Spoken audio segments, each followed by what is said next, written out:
The show, folks. Welcome to Madhouse. It's great to see you. Tech, make sure we're live, and we're going to kick this off. We have a jam-packed Monday show this evening, and we want to get started. Bunny Button is wearing her, what is that, little rainbow pride flag month? Is that what's happening? We're a little romper. No, I mean the rainbow part, Bunny. I'm a gentleman. Yeah. Okay. Are we live? We're live. All right, let's fucking do it. Bunny, do me a favor, please. Pull the goddamn strings if you would. You gonna do it? You doing it? You doing it, Bunny? Bunny's not paying attention. She's not paying attention. Oh, I'm doing it. Oh, whatever. Yeah, look at you. I've had a bad day. Y'all. Did you really? Oh no. Oh no. Yeah. Okay, well, we're gonna talk about it. We'll talk about it. We got a lot. She woke up and realized Solar it was Pride Edge. Month. Hey, the giant bunny is now. Well, there I'm in the window. Look at her. The giantess returns. Look at her up there. Scary lady. Jesus Christ. You know what? We're going to do the Madhouse next week. I'm going to make it like you're Godzilla going through a town. Yeah. And me and Tech are in the buildings. It's like, oh, bunny. Yeah. But, you know, all right. I don't know if I'd be celebrating. I'd be scared. I'd be excited. I mean, if you're going to die by a giantess, you know. I've never been a big giantess fetish guy, but apparently I'm very vanilla, according to Bunny and Tech. So maybe that's why. But when Resident Evil Village came out a couple of years ago, everybody suddenly was having the fetish for the giant women. And I'm like, I guess it's relatively pervasive. That game had more than just giantess, right? I think they scanned the polygons in her ass alone, and it had more polygon counts than the entire first game. What? Did you know that? Little fun fact? Little factoid about the game? You mean more than all the polygon count in Resident Evil 1. Yeah. Just her ass cheeks had more polygons than the entire first game. It was a good game. One great, but it was good. It was a good game. Playing a brand new game right now. I'll be talking about tomorrow on Gabbin' Games. Not going to tell you what it is. I got sent a very fancy schmancy collector's edition. And what was nice, it's about games. I'll tell you tomorrow. But let's just say this. They told me it was so nice to get somebody sending me shit saying, you don't even have to play it. We want to send it to you. If you like it, play it. If not, don't worry about it. And that made me feel good because I'm like, I'm not going to take your shit and have an agreement with you. I'm going to play it if I want to play it. And I started playing it, and I'm like, holy shit, this is really fucking fun. So I'll tell you guys about that tomorrow on tomorrow morning's Gabbin' Games. Meanwhile, this is not that, my friends. This is a game show. It's not that. It's a show. It's what we like to call Gabbin' Games. Now, we have a lot of topics tonight. We're going to talk about, there's a gentleman who, and I just discovered him a couple nights ago. I'm fascinated by his videos. He basically suffers, I guess is the verb I'll use at the moment, from schizophrenia. And he has an Instagram account where he posts his best effort at communicating what his life looks like with schizophrenia. And that, of course, sent me into the rabbit holes of what the fuck is. There's a lot to talk about there. We're going to talk about at the top of the show the lady who fell out of the paraglider this weekend. That opens up a bunch of fucking doors. We're going to talk about the gay Muppets being Pride Month and people's response to some gay little puppets. And a lot of other things too. My brother will be a guest on the show tonight in about 20, 25 minutes. He is probably the smartest person I've met. And that doesn't mean he's always right. But he's exceptionally smart. He is whip smart, and he's studied a lot of psychology, and he majored in it. And so we're going to bring him on to talk about some of this stuff in about 20 minutes or so. So he'll be on the show. And he's handsome. Is he handsome? People say he's better looking than I am. Guy. Yeah, that's what some people are saying. Some people are saying he's better looking. Did you read the comments on the video? I said he was funnier than you last week. That's crazy. You said he was funnier? Yeah, he's funny in the chat. Well, we'll see if he can pull that off in real life. Okay, Jeffy, don't get any ideas of switching brothers, Bunny. He's a gay fella. Okay, I know. I don't know if you made you and me, baby. Don't. Yeah, okay. I'm the only Jaffe. I'm the only Jaffe you get to have, pal. Okay. I don't know if you saw. I already had a bad day, Jaffe. I don't fucking need your fucking trauma dump on me. You don't know if we saw what? We reviewed videos of you from the past, like old videos. I think it was when we were doing the movie thing or something. People were like, Jaffe was a daddy. Where's this Jaffe at? Did you see that? Not really, no. I don't. You could have had some pull in your 30s, Jaffe. I did have pull in my 30s, bitch, but I'm not in my 30s. Still got pull now. I still got pull now. You goddamn right. You goddamn right. Yeah. Listen, hello, Sterling. Oh, nice to see you, Sterling. Nice to see all of you here. It's great to see you. I hope your weekend was great. Why, Bunny? We'll get to the chat in just a second. We'll tell you about the doors. We'll talk about all that. Bunny, why did you have a rough day? You're usually like, hey, man, nothing's going to hurt my shine. And today, what happened? Yeah, I've still been laughing through all of it, but I have had one of those. I knocked my coffee over twice today. That's how I started it. Okay. And it's just been a cascading river. Okay, let's get to the. You can't tell me that. Yeah, but give me something. That's like couldn't be more first world problems. Oh, I spilt my coffee. Big deal. Oh, it just started like that. Yeah, give me the real shit. And then I made another coffee. Then I made more coffee. Okay. And then I knocked that cup over too. Okay. So it happened twice. Okay. That was horrible. I had to go get. It's all first world problems. What do you know? Now that I'm about to say it all. I thought you were going to say like, oh, I discovered this lump and it turned out to be not cancer, but God, that would be a horrible day. Not just a bad. I just had like a frustrating day where I was my own problem. It was me. Okay. Oh, okay. I was just being very clumsy. Oh, all right. I got a big bruise on the back of my leg and I don't know where I got it from. It's just a lot's going on. No, I really don't know where it came from, but it hurts. What do you think I was communicating? I was just grabbing. I don't know. You start making animal noises. Yeah, I was just making animal noises. Listen now. Before we get to the topic, goals. There are two new emotes. They both come from our friend. I always get JSD or JDJ.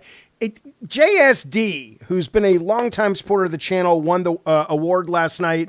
A couple nights ago on the wheel, and we have two brand new emotes. One is the groovy emote from the Grateful Dead. That's incredibly wrong. Army of Dead. That's incredibly wrong. Evil Dead. There we go.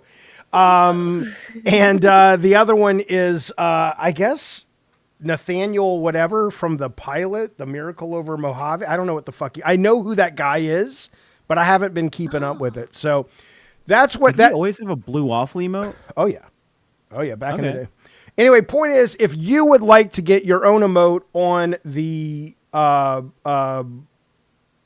show for a week, it'll cost you. We got to open it up for $50, and then from then on, every $5 puts you on the wheel. At the end of the night, if you win the wheel spin, you get an emote of your choice on the show for a week.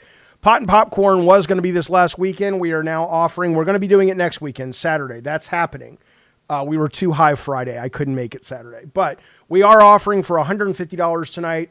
Super Chats, double feature, which we will pick movies starting tonight or tomorrow. It's not a movie marathon like before. It's just two movies, two horror movies, two movies that go great with pot. That's $150. $200 is the Cellar. We'll do an extra hour of the show over on the Discord. It'll also stream to YouTube, and Tech will tell you pretty much. I had a bad day. You had a bad. Have you even slept? Have you even slept yet? I've been awake since yesterday, 6 a.m. Now, yeah, he will tell you a story about people that he currently lives with. Now, you may know Tech and my beautiful daughter are moving out. They're moving in here with us. We're going to have a streamer house, right? It's going to be Gabbin' Games, this show. Tech's going to have a show. We're going to start building the network out of this location. If we can somehow get Bunny on a plane, we're just going to force her to live out here. She don't need to be in Appalachia no more. You'd love San Diego. No, but the point is, though, so as he is starting to get out of that situation and get into this situation, it's caused some turmoil. And look, I'm a very sympathetic person. People have all kinds of shit they're dealing with. These people, I don't know. I'll save it for Tech, but it wasn't a great. Yeah, a little teaser for the chat. By the way, Tiny Techo says poop. Thank you. The two poop emojis. I've talked about it before. Thank you, buddy. I've been taking care of. Don't spoil the whole fucking thing. I'm not gonna spoil the whole thing, but people know. I've been taking care of my ex-fiance's mom, who recently got cancer about a year ago. They've been living with me until they can get on their feet. What? Just tell the whole story. No, just tell the whole fucking story. No, just for context, right? But I've been having issues with my ex. She's kind of like a mean person. And her sister was the one who liked me, right? No, my ex liked you.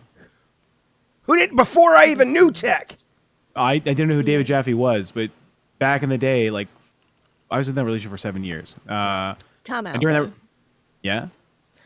That immediately makes me think that you sought to get revenge on this girl, and you were like, Isn't that crazy? Save the story for the people who pay for the story. I don't know why I don't know what accent that was. Yeah, we said it publicly before. I had an ex-girlfriend for 7 years. We were engaged. In that relationship, she's like, God of War was a very important game to me and my father before he passed away.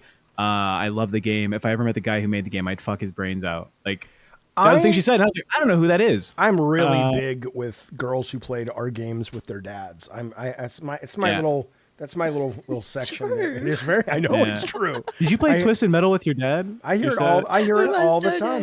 I hear it all the time. Okay, now, so we're going to get to that. That'll be the cellar door. Hopefully, you guys will support our show as you always have. But before we get to any of that, before we bring my brother on, I was about to start the show and Tech says, oh shit, more drama in the LCU. I don't care about the LCU's drama, but it's such a fascinating topic, at least as it's been explained to me. I haven't really watched the LCU in a while.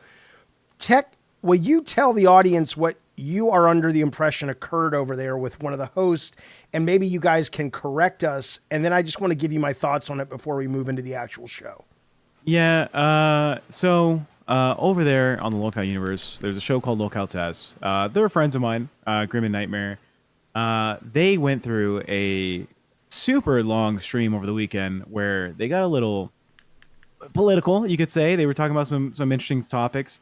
And during one of their streams they were doing, they talked about like the trolley question on would you kill baby Hitler or whatever, right? What's weird about the trolley question is there is a very classic sociological, psychological experiment, the trolley question. But then there's also the one about would you kill baby Hitler? I've never heard them mushed together before, but continue. Yeah, so because of Grimm's response, it seems like he's now fired from the LCU. They took away his host role. But channel. But can you give him some? What is the trolley question? There's in this case, Hitler as an adult is tied to the tracks on one track. The baby Hitler is on the other. I've been given updates about what the story is on Discord.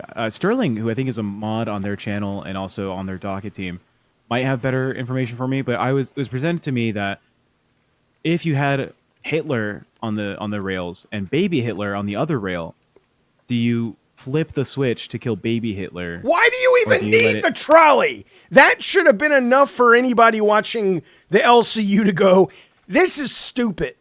Like, you don't need the trolley in that case. Just say, do you kill baby Hitler or do you kill adult Hitler? The trolley is irrelevant. It's got nothing. It's like, what are you doing? But anyway, continue, please. Yeah, so I'm not sure if that's the actual question that was presented because I think they've privated the video now or deleted it. But we want to hear. If you guys know what the actual thing was, let us know in the chat. Reach out to me on Discord. But because of Grimm's response, which I think was... if I killed baby Hitler, then we would miss out on a lot of like technological advancements in society based on what Germany did during World War II. So he went the 4chan argument. He went the 4chan argument. And he said he would not kill baby Hitler, but he would kill adult Hitler. Adult Hitler. Yeah, okay. It's like essentially Hitler an hour before he kills himself or baby Hitler at like 2 years old. Okay, well, I mean, sure. So... Okay. Yeah. But the point is, as you can see now, listening, you don't need the trolley. I come to these thoughts before you because I sniff this all the goddamn time now. It really opens up my psychic eye. I don't know the exchange rate, but Bunny, go buy yourself a third cup of coffee, doll. Thank you, Smog, for the 5 pounds, buddy. I like how you call it doll. What do you think? Smog says, I don't know the exchange rate, but Bunny, go buy yourself a third cup of coffee, doll. If he's not like smoking a cigarette or cigar. No, he's got to have a big pipe and a snifter of brandy. Oh, yeah. Because otherwise, really, come on now. But yeah, he says don't spill it this time. Thank you, Smog. Keep track of that, Tech, if you would. Thank you. So my understanding is what then? He got fired because he said there would be value in having Hitler survive or something. I don't understand why he got fired. All right, Flip, great to see you, buddy. Apparently, there's been a number of controversial opinions they've had on the show. They've been engaging in some things that Keem was like, that's a little bit reprehensible. Do you know SSO Michelangelo? Yeah, the guy with the pirate hat who goes. Yeah, apparently they set him up on a fake date for content with like another lady from the Discord, and they were like, "Yeah, it was all for content. It's not real. She doesn't really like you." It wasn't really. That wasn't. They kind of tricked him into pay pigging. Yeah. Okay. But he got fired. Another guy. Okay, so Roboter says they got fired because they said shit that would cost Keemstar's channels. So was it the fact it wasn't the Hitler line then? Because I don't really care. I mean, I don't want anyone to get fired unjustly. And I do know Grim. He seems okay. I do like Nightmare. But I don't care so much about that as it relates to Madhouse. I'm just interested in why would you fire somebody for having that opinion about... You could have seen during the live today, he was saying like, people have given this argument before and they're still getting canceled over it. Like there's like a heavy presence online to try and pursue like the cancellation of people who give like a take like this. And so it's just apparently super bad for the brand. And they're like, it's just better to cut ties now. Okay, so it was the anti-Jew stuff, he says Left Control. So what was the anti-Jew stuff? Well, it was the justification of, let Hitler live. And then he goes on and does his thing with the Jews. We all know what that was. No need to question the amount of Jews killed. But, that just for like medical advancements. It's like I don't think that's anti-Jewish. I think you can still say that and not hate the Jews. You're just thinking of it from a scientific viewpoint. I mean, yeah, if you want to have that take. Well, it's not about having a take. It's about going. Whether I agree with him or not, I don't think that is somehow.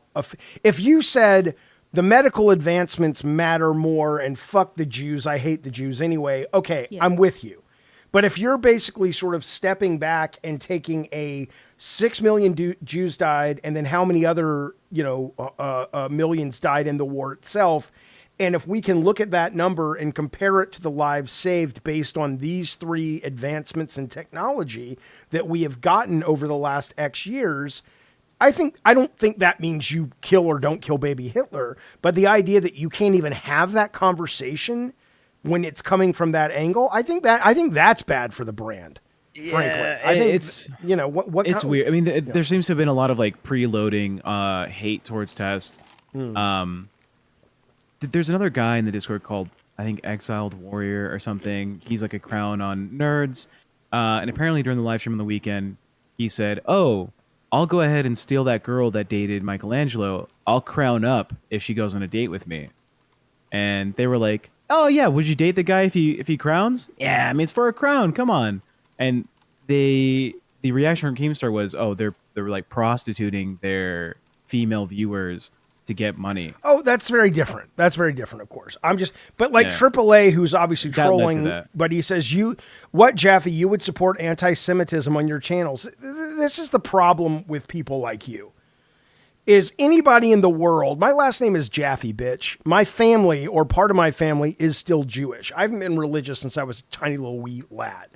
But I got the nose, I got the half from my dad, I was raised Jewish, I had a bar mitzvah. Shut the fuck up, moron. No, I don't support anti-Semitism, but I absolutely support free thought and intellectual discussion and discourse. If you are so terrified of coloring outside the lines that you will not explore even just thought exercises that perhaps are compelling without assuming that just having a thought exercise means you're a terrible person, you're probably not smart enough for the show. You're probably not smart enough to be watching this show. That's what I would say. All right. Well, I wish them the best. Who knows if they're really fired? Who cares? I mean, I care personally, but I wasn't interested in the LCU drama so much as I was interested in why people can't have those conversations. That's ridiculous to me. Sterling says it best, right? Jaffe supports having difficult conversations. Yeah. Right? I personally think it's important in society to to openly discuss what might be controversial to have a better understanding of why we sit in the positions we sit in, right? Just to like go with whatever everyone's saying is like the good thing. It's not the best for progress, right? You have to really be like staunch in why you believe a certain thing. And talking about it is the only way to be sure that you've like come up with every reason to support or not support what you're like preaching. Yeah. Now, Yeah. I would kill baby Hitler. I would too. I would kill the shit out of baby Hitler. Yeah, Because end of the day, someone else is going to probably come along and create the medical advancements and technological advancements. But you know It know takes more what time, you know, but- or Well, yeah. Go ahead, Bunny. I was just going to say, I have read an article that was saying pretty much we were already on the track to all the big medical things that they discovered during the Holocaust. We were already like right there. So we would have got it either way. Right. It's not like, yeah. I think the only important question about World War II medical advancements is, should we have stopped the Japanese earlier? Because their like medical research in like China, using like Chinese prisoners, really brought us like very forward in time for like medical research. But they were like torturing babies. You know, they were like, Yeah. let's inject a baby with this medicine, put him out into the winter cold, like unsheltered from the environment for like 5 days straight, see if this helps him out. And like, oh, let's cut off an arm and see if like this is a better way to The amputate. absolute worst thing and best thing we could gain is Paul Atreides' spice power from Dune. Because I'm serious. Because if you were able, let's just take that. Let's take this mass suffering of these little babies and these people who were prisoners of war or whatever, and obviously our ability to perceive it as just that. Of course, that shit's awful. But if we had the ability, like his character does, to sort of see all the permutations of every choice laid out, and you can track it, and you could go from those horrible 4 years of experiments, and you could calculate the pain. This level of pain caused was 42p, and you're able to track that to today and go, because of that 42p in those 4 years, we have gotten 5,000 H, which is like happiness or whatever. I think that if we could actually see that, shit becomes really fucking hard. You know, to figure out. Yeah. Would you two be okay if I have research that I've been doing on my own? Because I'm a studious guy. I like to learn. Chat's talking about Unit 731. I've done a lot of research on Unit 731, which is the Japanese branch of the military that was doing like medical research on prisoners and shit. I will build an entire docket if we do an episode about it. Yeah, I've never heard. I've heard of some of the awful things they've done. I've never heard that there was like a unit. So yeah, let's do a chat about it soon.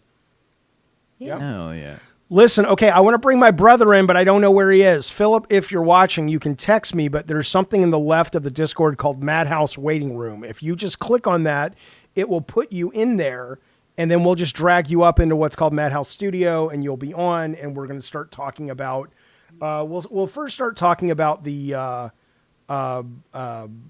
woman who died this weekend, and the video is not graphic, but it is sad. So I'm going to show you that.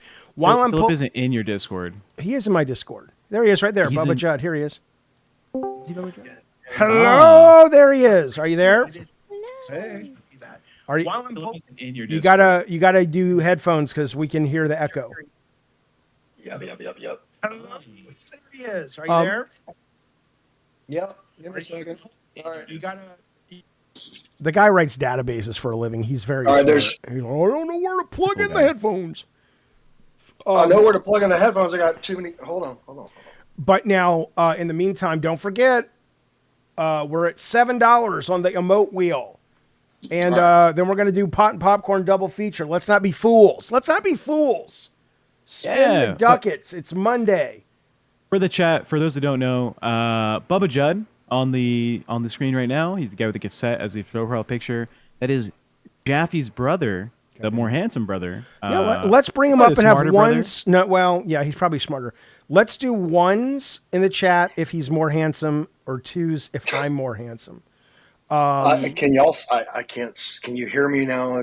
We can we hear get to you. that? We can hear Can you. you see me? No, We we cannot cannot see see you. you. Okay. All right. Well, it'd be hard Fancy to. Kansas Well, is one. It's going to be. Mhm. Yeah.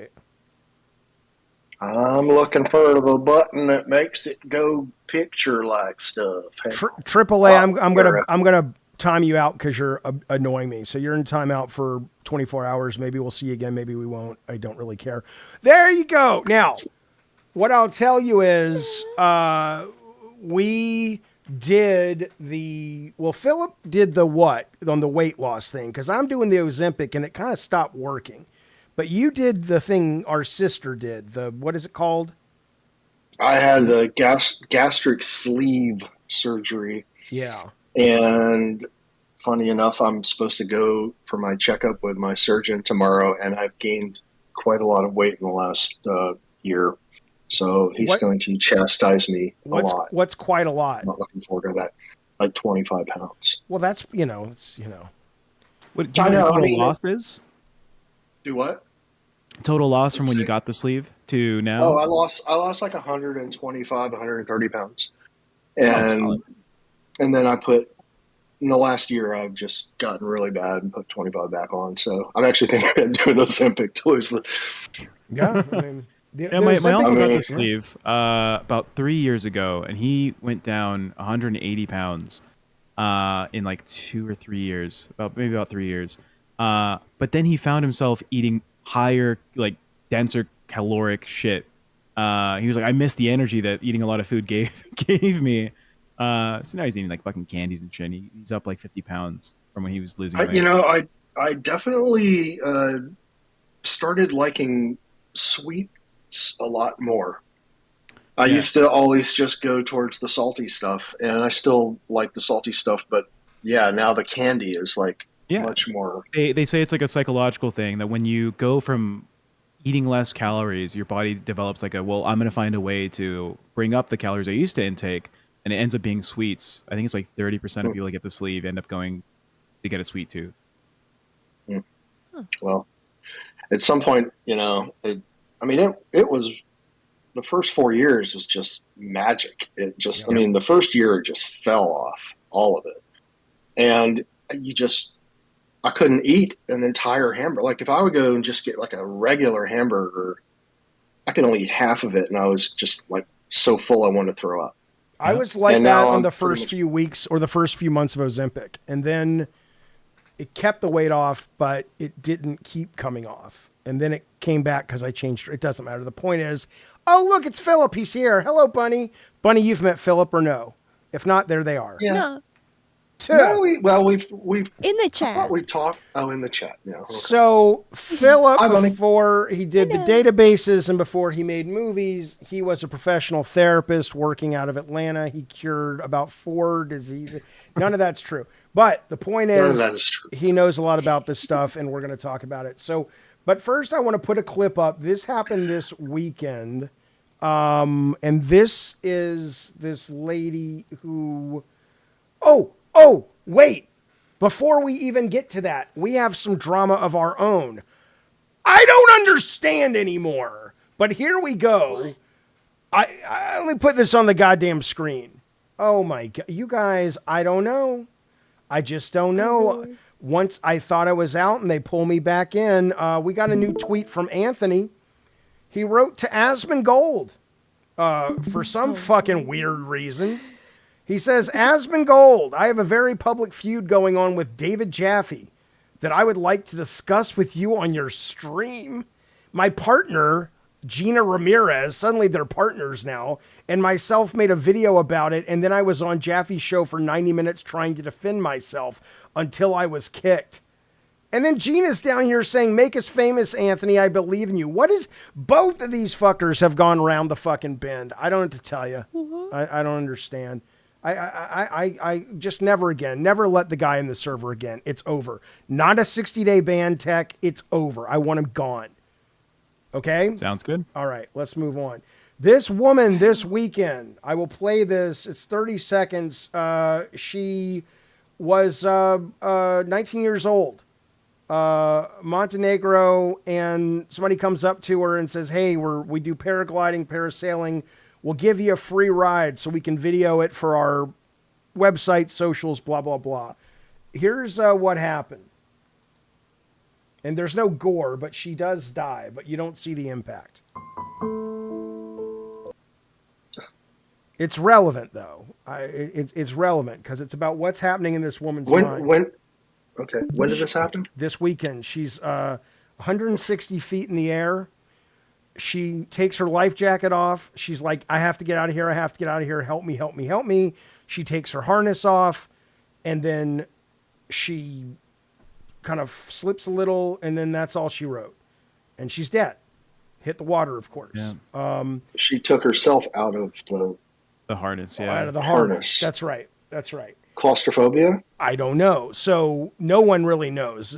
Suicide has not been ruled out, but nobody really thinks it's that. The only thing I can think of, and that it seems the general consensus is with this woman, is she panicked.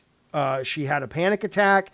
And when she was in that kind of, fight or flight response, instead of settling and going, I know I'm terrified of getting higher and higher and higher, she wasn't able to track the fact that, but if I jump out, maybe she thought the water, it's like, oh, it's water. I'll fall into the water. I'll be fine. Like, it's the only thing I can think of that it's like 9/11 when they jumped. It's like, you're probably not going to survive the jump, but at least I know I'm not going to burn alive in the towers. In this case, it's impossible for us to know how calculated this was. Like maybe she thought there was a percentage chance, but she was in no danger. Yeah.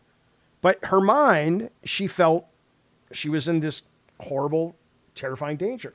So this just leads me to a lot of questions, which is, how many times, and I'll just kick it off to you guys, but how many times have people had really bad things happen to them because they don't settle, that they're not trained to settle and to calm themselves. There's that kind of, I think it's the Navy SEALs that have that box breathing, which is like 4, 4, 4, 4. It's like 4 in, hold, 4 out. Don't breathe for 4 seconds. And it apparently brings more blood flow to the front of the brain, which is where all the logic decision is, where you're not, when you're having a panic attack like she probably was, you're not doing that. How many things have gone wrong because people don't just settle? Why don't we teach people? Why isn't it mandatory to teach kids in school? It's like, look, let's do self-soothing and coping skills. So this is not, and the other thing is, well, let me just start with those because there's more, but there's a lot that you can dig into this because it's kind of a terrifying, sad, fascinating thing. First off, was there anything other than a panic attack? I mean, this doesn't look like somebody looking to off themselves, right? You never know, but. I mean, when you say it doesn't look like, is all you've done is describe it. Am I supposed to be seeing something? Oh, you got to click on the thing that says share my screen. The audience should be seeing it, right, Tech? Yeah, there should be. They can see it on the stream. Yeah, but Phil, on Discord, you should have a window that says Jaffe in the bottom left, and it says watch stream. You click on that. Oh, okay. Yeah, I didn't know if I was actually supposed to. Tell me when. Okay, so click that, and here she goes. So yeah, I mean, it looks like she's panicking. She didn't go up in this intentionally. I mean, she did, but she went up in this.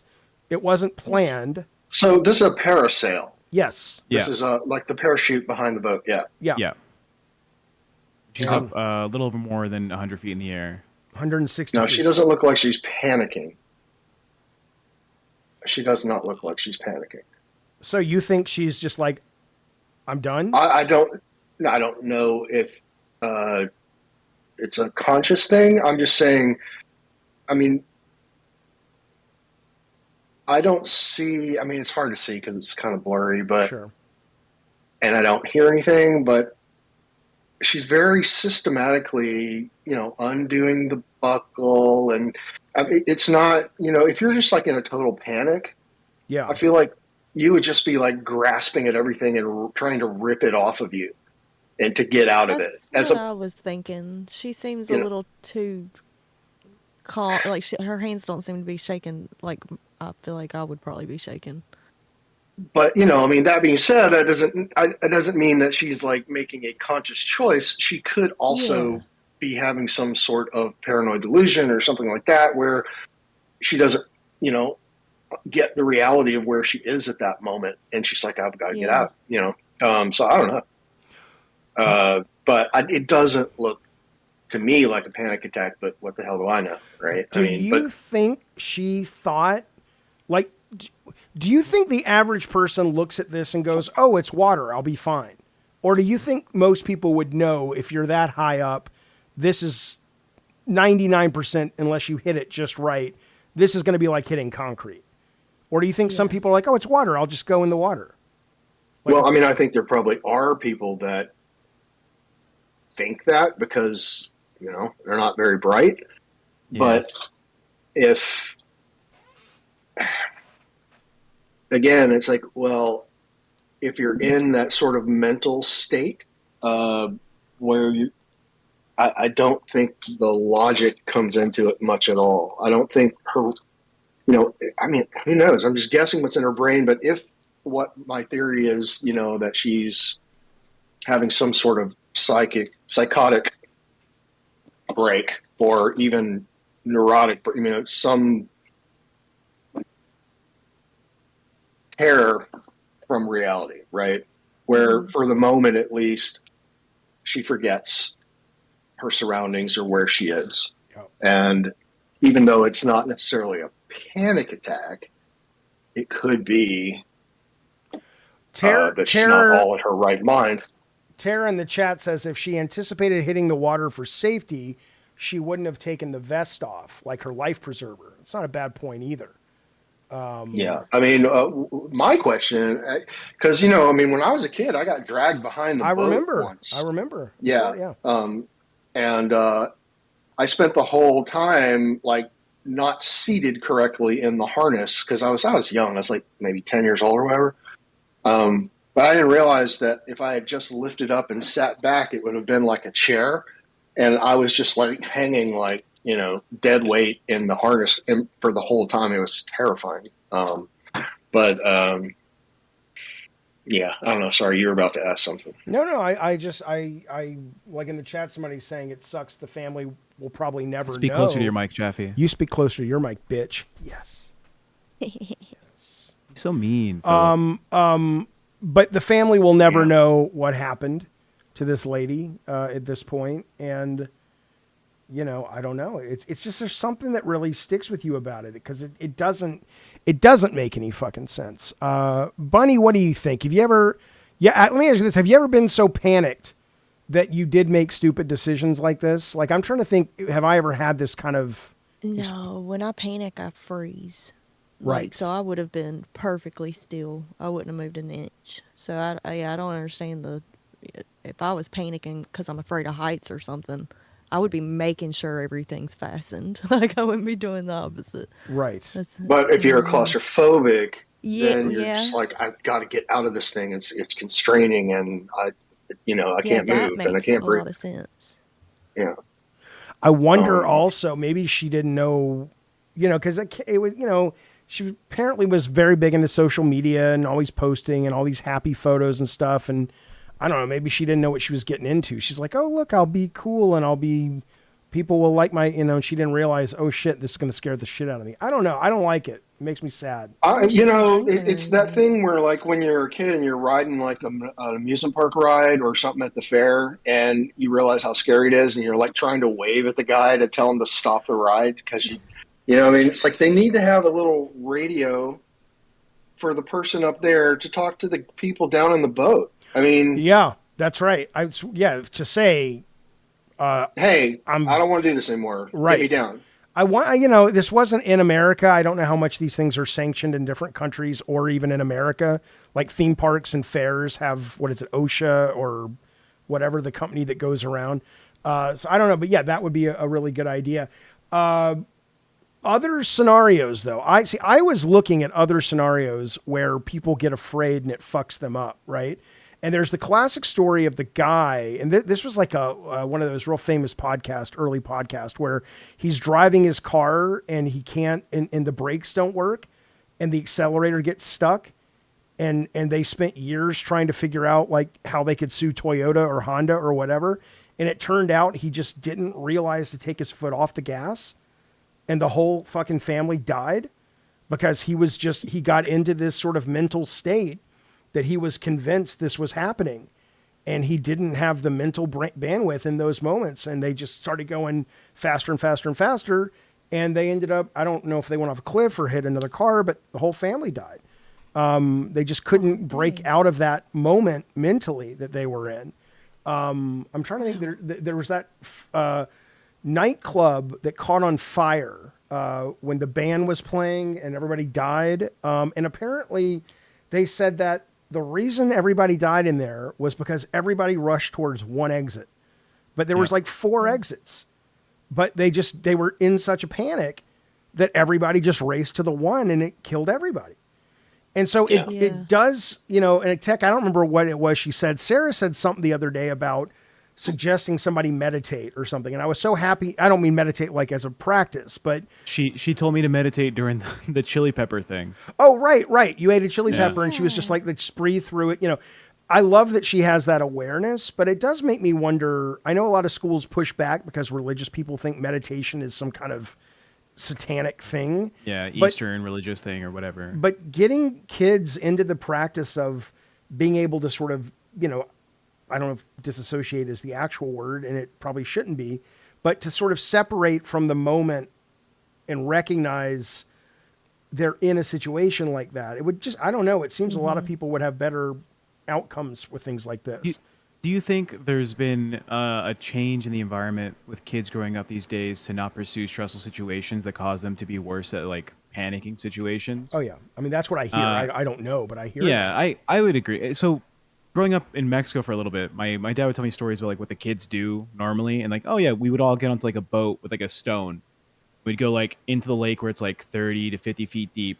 You hop off the boat with the stone, you let your stone touch the floor, and then you swim up. You know, it's like, do you really put like a 12-year-old 50 feet under the water to swim up nowadays? Probably not. But like, No. it gives you a sense of like, I'm now in a situation where there's a little bit of danger, and if I panic, I'm probably fucked. Yeah, I think I don't think those scenarios come up anymore. I don't think so. I mean, not intentionally, not on purpose. I think that's not true. I mean, Well, I think school shootings. Yeah, But the like frequency of self-deployed stressful situations kids would like get themselves into, like being a kid and riding your bike like 10 miles away from home with your friends, right? I think parents would panic. Life 360 or whatever parents have now. Oh, They'd be like, oh, my kids are 2 miles from the house. I'm calling them now. Come back here. I think there's less exploration of how you handle stressful situations in life that leads to people being worse in panicking situations or stressful situations. Like crowd crush is like a popular thing. When I say popular, I mean it happens more frequent now than it did in like concerts in the 70s, right? Like I think it was Halloween in Shibuya 2019, where I think 50 people died because crowds were panicking to get out of like downtown, and they were just like squishing into each other, causing it so like people couldn't breathe because they're all so focused on pushing into one another instead of like rationally just thinking, hey, maybe I shouldn't squish the guy in front of me, then the guy behind me is going to squish me, and then so on and so forth. But do you think the people who are rational like that are just few and far between, or is everybody capable of it? Because I think about those stupid motherfuckers where it's like there have been scientific studies or psychological experiments of if you just start a line, people will get in the line. Yeah. And I can't believe that's a real thing. It's crazy. And it's like they don't even ask. I mean, what? Right? There's a point where these have to be NPCs.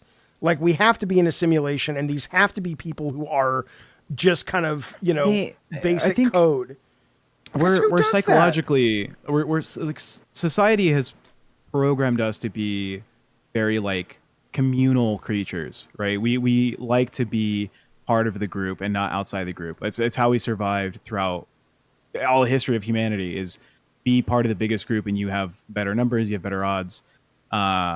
Like the bystander effect is so prevalent in most like modern societies, right? Oh, someone else will handle the situation. I don't have to handle it me personally. I don't have to risk anything on my end, right? Because someone else will do it. And then it just ends up being that no one does anything. You see like a kid choking. You're like, yeah, I've seen the Heimlich done. I may have like, I could help probably, but there's probably someone better trained out there that's going to do it for me. So we just kind of like let things happen, which kind of sucks. I think. Yeah, I mean, I just wonder if we could somehow be trained out of it. Is all, because like you're talking about, Philip, some about school shootings, and on one hand, you would say, yeah, that makes a lot of sense that kids I'd like to think that if you're eating at a restaurant and you're Gen Z and shit goes down, maybe because you've had 20 drills in your school, you're a little bit more, I know what this is. I have to find the exit, you know. And it's not that our schools, you know, it's not like the education system wants to train us to be better humans anyway. They just want us to be workers, from what I think. I know nobody agrees with that, but that's what I think. Whoa, K-Nubs in the chat. $2. Wow. Choo-choo. Thank you, You K-Nubs. see a choo-choo, you start choo-chooing. Well, Thank we're you, not. K-Nubs. I'm not doing it, but we do appreciate the support. Thank you, K-Nubs, very, very, very much. Thanks, buddy. Yes, continue. Send the support so we can go an extra hour tonight, and we can do a double feature this weekend. It would be great. We would appreciate it very, very much. Has anyone on the show right now been in a situation where you were a bystander and you decided to like step up and do something about the situation? I would be. I have not.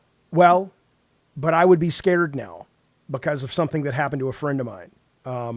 Oh. Yeah. So the woman I produced, or that produced God of War for me, she had her company before she ran Sony Santa Monica, and there was an artist, and he worked on the team. And this is a tragic story. He's sitting in his room with his child, must have been 4 years old, reading the kid a bedtime story, and he hears this shouting outside, and it's this man who's being really confrontational with his girlfriend outside. And I don't know if he was shoving her or physically threatening her beyond that, or it was just yelling, but he, you know, put his son to bed and went out to sort of make sure she was okay. And he ended up getting stabbed and dying right there on the sidewalk. So on one hand, I'd like to think I'd be the kind of guy that would step in. And on the other hand, I'd be like, well, I don't, you know, maybe at least I would call 911 or something. But I'm trying to think, have I ever been, or Philip, have you ever been in that? Or I mean, you've always been pretty confrontational, though, in a good way. You have, but I mean, what have you seen?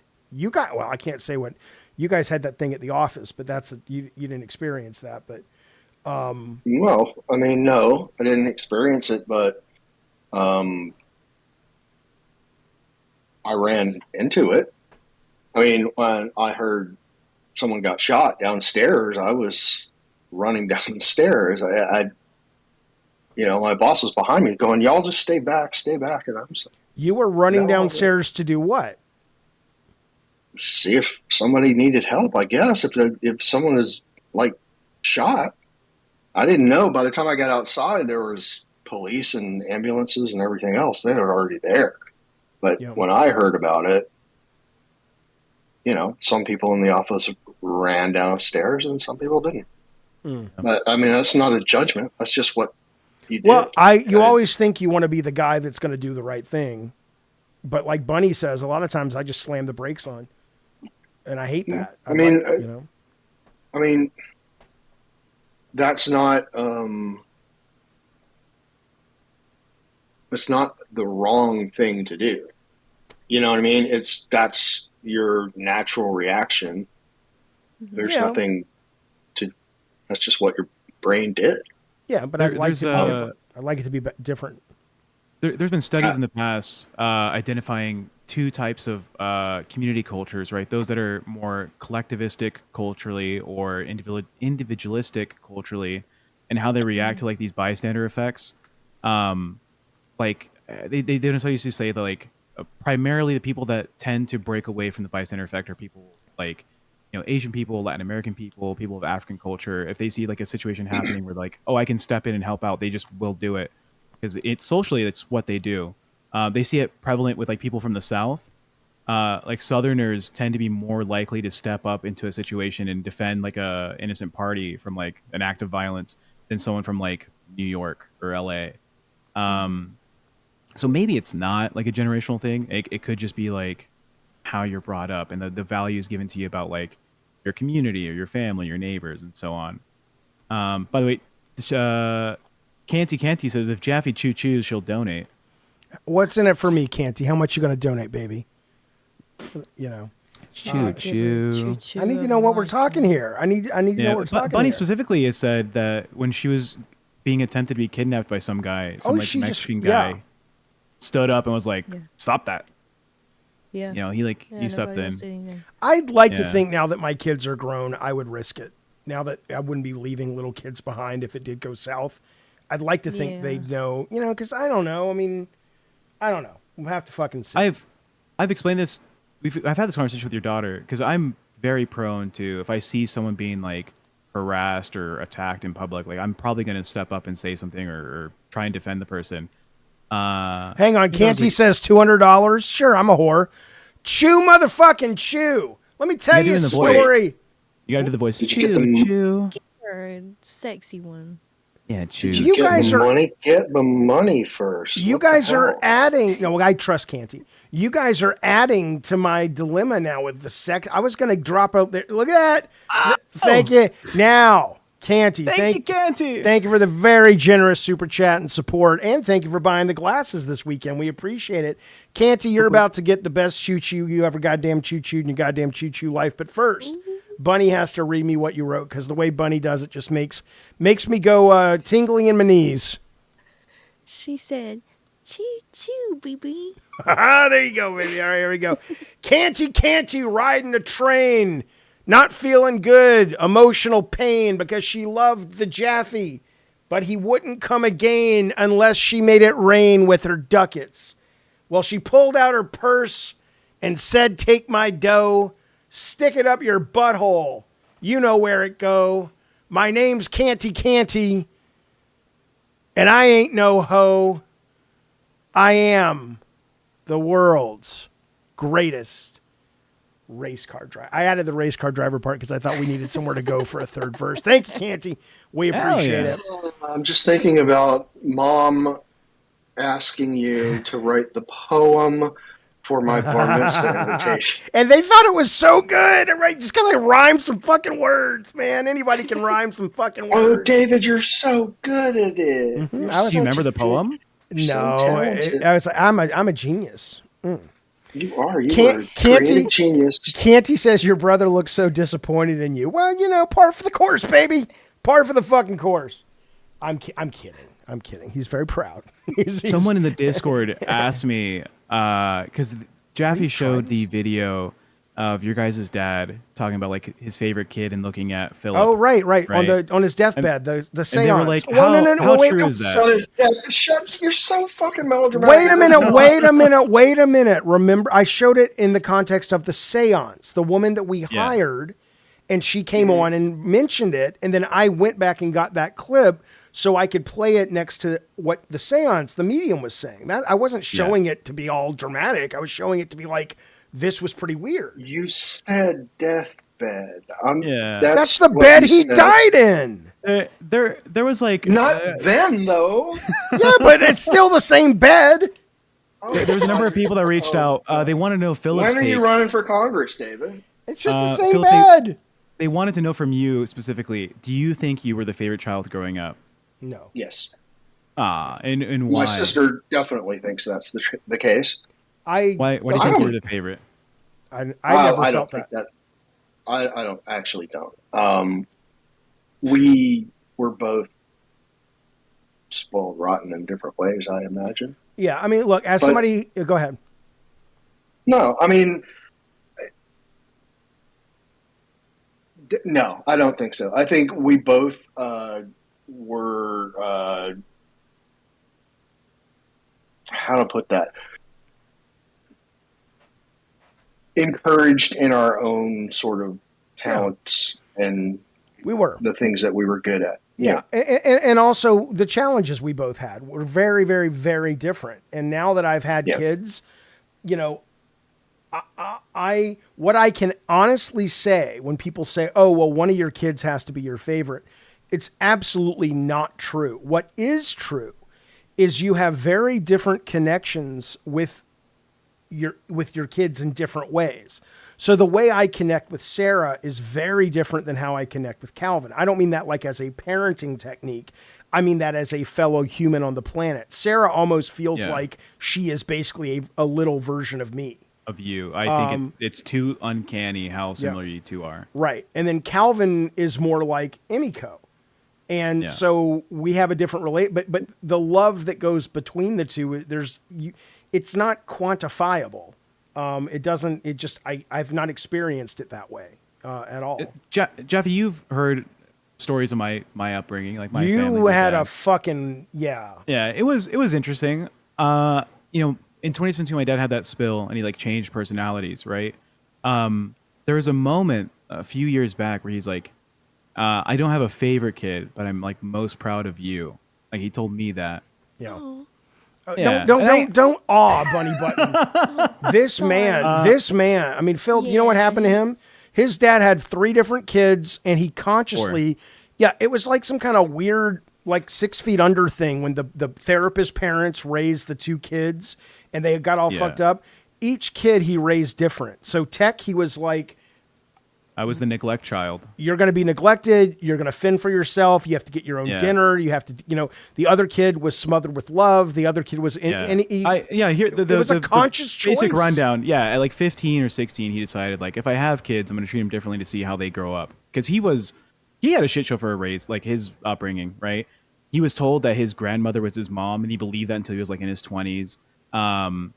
He never knew his dad, but like there was this rich guy would come by and try and give him gifts, and that eventually he found out was his father. He got kicked out of his house at like 12. They're like, "Don't come home today," and he was like, "Okay," and he like was a homeless kid for like 4 years until he got a job in like the capital of Mexico. Interesting story. Like, his life story is pretty tough and interesting, but he made a decision like, if I have kids, I'm gonna see what raising them different ways does to them. My older brother got the American dream. Like, I'm going to go to your sports games. I'm going to get you like, go on field trips at school. I'll be supportive. I got the like, ignore this kid, like give him. But that is nothing. Psychotic, I think, because I think it's the like a mental natural issue. response to having a child, I think, is love. I don't know how you cannot treat them. Again, I'm not saying that like I'm giving myself a compliment, but. And maybe that's because the way we were raised, like our nephew's in the chat right now. Daniel says, Pa always told me I was the better baseball player. You probably were. Well, compared to Scott or compared to me? Because you certainly were compared to me. Totally incorrect, but Granny and Pa always made me feel special. I mean, we came from a very crazy family, but there was undeniable love and support, as crazy as these motherfuckers could be. And I don't know how much you can pass that on to your child, or if it's built into the DNA cake, but I can't fathom a world in which I would treat my children poorly. They are just the light of my fucking life, and I don't understand it. But he told me this year, I think it was the month before the hotel thing, he came by my house because he was like, "Oh, I need help with my car. Like my truck's having this like light go on, and I have like all the car tools, like check his shit." Yeah. And I'm working on his truck, and he's like, I have 4 kids, and you're the only one I can talk to like an adult. You're the only one that I have respect for that's like doing their own thing. My older brother, he's a piece of shit. I don't like my older brother. He's done some bad things. He's always asking people for money. He's never paying it back. He has like, it's very complicated. My little sister is like the conservative raised kid. Like, she is very classically Hispanic woman. Like, you have to cook and clean. You have to find like a good partner. You have to be morally like stout and all this shit. My little brother was like spoiled. He's like, out of all my kids, you're the only one that I can see as like another adult living life. Like, if I need to talk about something, I can talk to you about it. And it's a complicated relationship that I have with him. Now, is it a rude thing to say that I'm starting to get bored of this story? Is that a rude thing? No, it's you're bored of everything. Is that no? I mean, I've hit my threshold, but maybe that's me. Bunny, Philip, are you bored of hearing about Tech's childhood? I felt sad. Okay, but you guys are good. sorry, Then keep yeah. going, Tech. I have ADD. I don't fucking know. I don't know if the audience likes it. So yeah, like I'm in a position. Your daughter. That's thinks why I have a should, like- producer, so we can say no. The audience is into this. Yeah, and I'm the one doing it. I think it's okay. That's why I brought it up. Smog You says, played a tomato for Jaffe, 5 minutes and went half a day over budget. Honesty is refreshing. Content is too captivating. Someone fire somebody. Okay. Anyways, look, I have a complicated relationship with him because I'm maintaining the relationship solely for the purpose of granting like an old man the ability to like not have all these like guilts when he's like closer to the death. He's not the oldest guy. He was born in 70, right? But I don't want him to like be an old fuck and being like, I was so bad to my kid, and he left me in this. I don't know if it's my responsibility to do so, but that's where I'm at. And Jaffe, you know enough to say, I'm here to tell you right now, informed we opinion on don't this. care. Would you, in my situation, like maintain that relationship with my dad if you were me? Yes. Why? Look at you being a producer and going, let me throw it to somebody else so there's a conversation. I know your tricks. You're good tricks. They're good tricks. I appreciate them. But why would I maintain it? Because you're asking. And if you didn't care, you wouldn't be asking. So clearly you are very interested. Look, Thank you for the $100, Mish. I love you. we have to go to the doors in a moment, by the way. I want to talk to Mish too. But I would say your relationship with your dad is complicated. You're going to need some therapy. You've never really been a fan of therapy, but you've had a very traumatic childhood, in my opinion. And I think you would agree. And I think you don't want to close any doors right now. I think you need to do some work on your mental shit and then make some decisions. I don't think you're in a place to make those decisions yet. Possibly. All right, let's do some doors and move on. You guys are so generous tonight. Mish, thank you so much for the $100 super chat. You are the knees bees, my good friend. Since that is very generous, very generous. I don't even care that you're a hitman. The money is blood money, but we'll still take it. Thank you, buddy.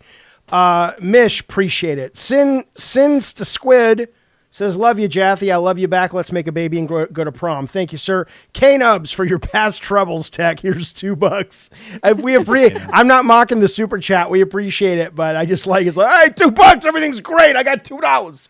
So add tell me where we're at with the money and the doors. Then I want to ask you guys, have you ever heard of a psychological condition called the call of the void? Yeah. We are 114 into the gold door, Jaffe. Holy shit. So we have a double feature. So we're going to spin a wheel tonight for new emotes, and we're going to also put some movies on the wheel tonight. So if you want to choose one of the movies and put on the movie for the wheel, it'll cost you $5 for the double feature pot and popcorn this weekend. But thank you guys very much. Where are we with the other door, Tech? You said actually 120 now into the gold door. Oh my goodness, you guys are only so 80 away nice. For the. We didn't even have to say that we're gonna just like the Jews, like Grimm did, to get people supporting our show. I told you guys we didn't have to be anti-Semitic to make a living. You guys just don't believe. You didn't believe me. Thank you, Canty. Yeah. We appreciate it, buddy, very, very much. Okay, Call of the Void. Yeah. I want you to. I don't know if this will visualize, but I'm going to show you what I can do. It's so stupid, but it's absolutely true. I can make myself terrified to the point that I'll have a jolt. Okay, I'm going to close my eyes and do it. So,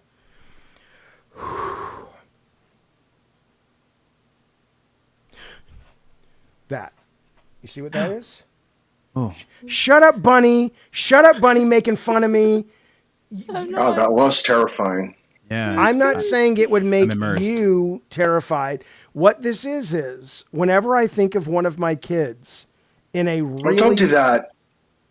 Don't even say it. This is the Call of the Void. Okay. Go ahead. This is what? What'd you say? Brian, there's a Family Guy for everything. Okay, that's just my philosophy of life. There's a Family Guy episode. So when Brian discovers he has a kid, yes, and he's all of a sudden he's a father, and he says, "Oh my God, what if so and so, I forget his name, was in a car accident?" Where he's like, "No, Brian, don't even think that." There's always okay.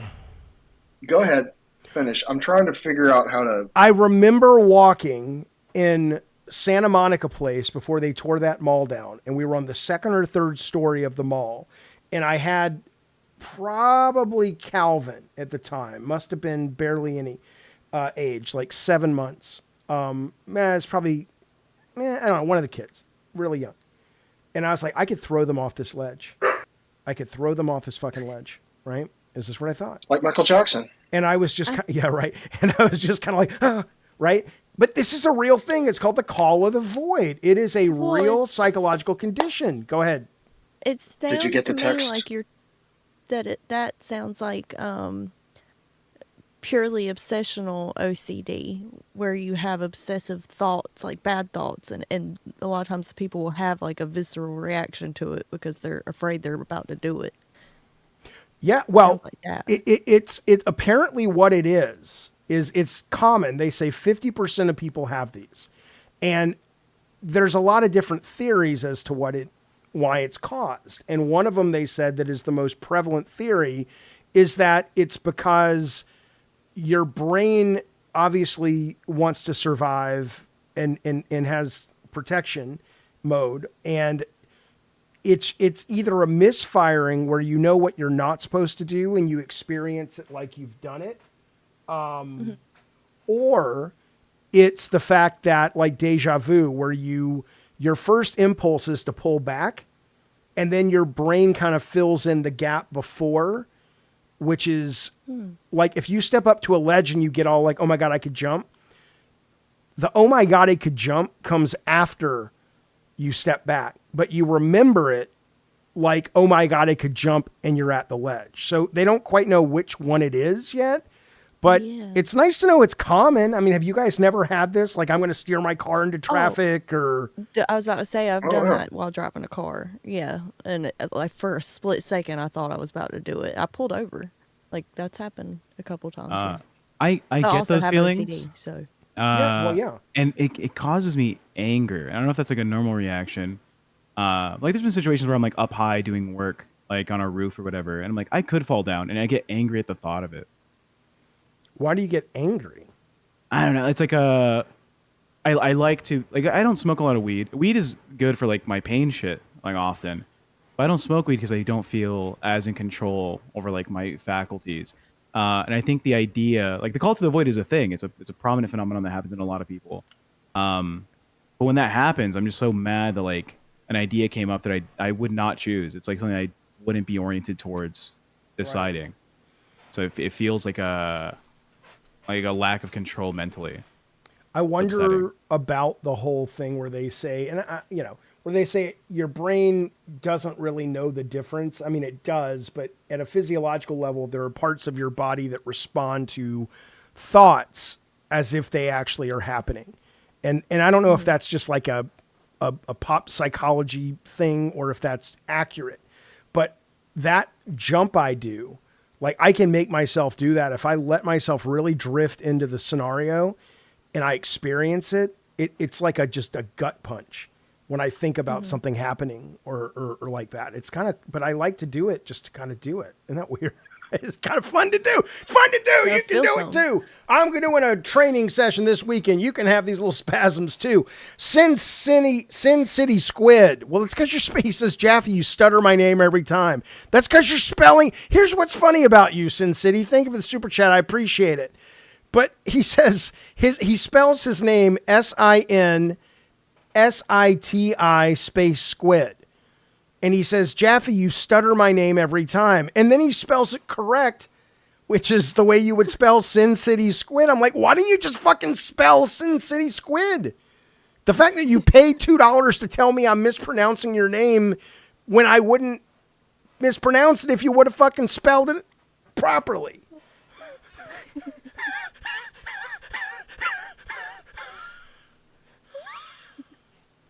Are you going to tell everybody that you're on this podcast, Philip? And you're...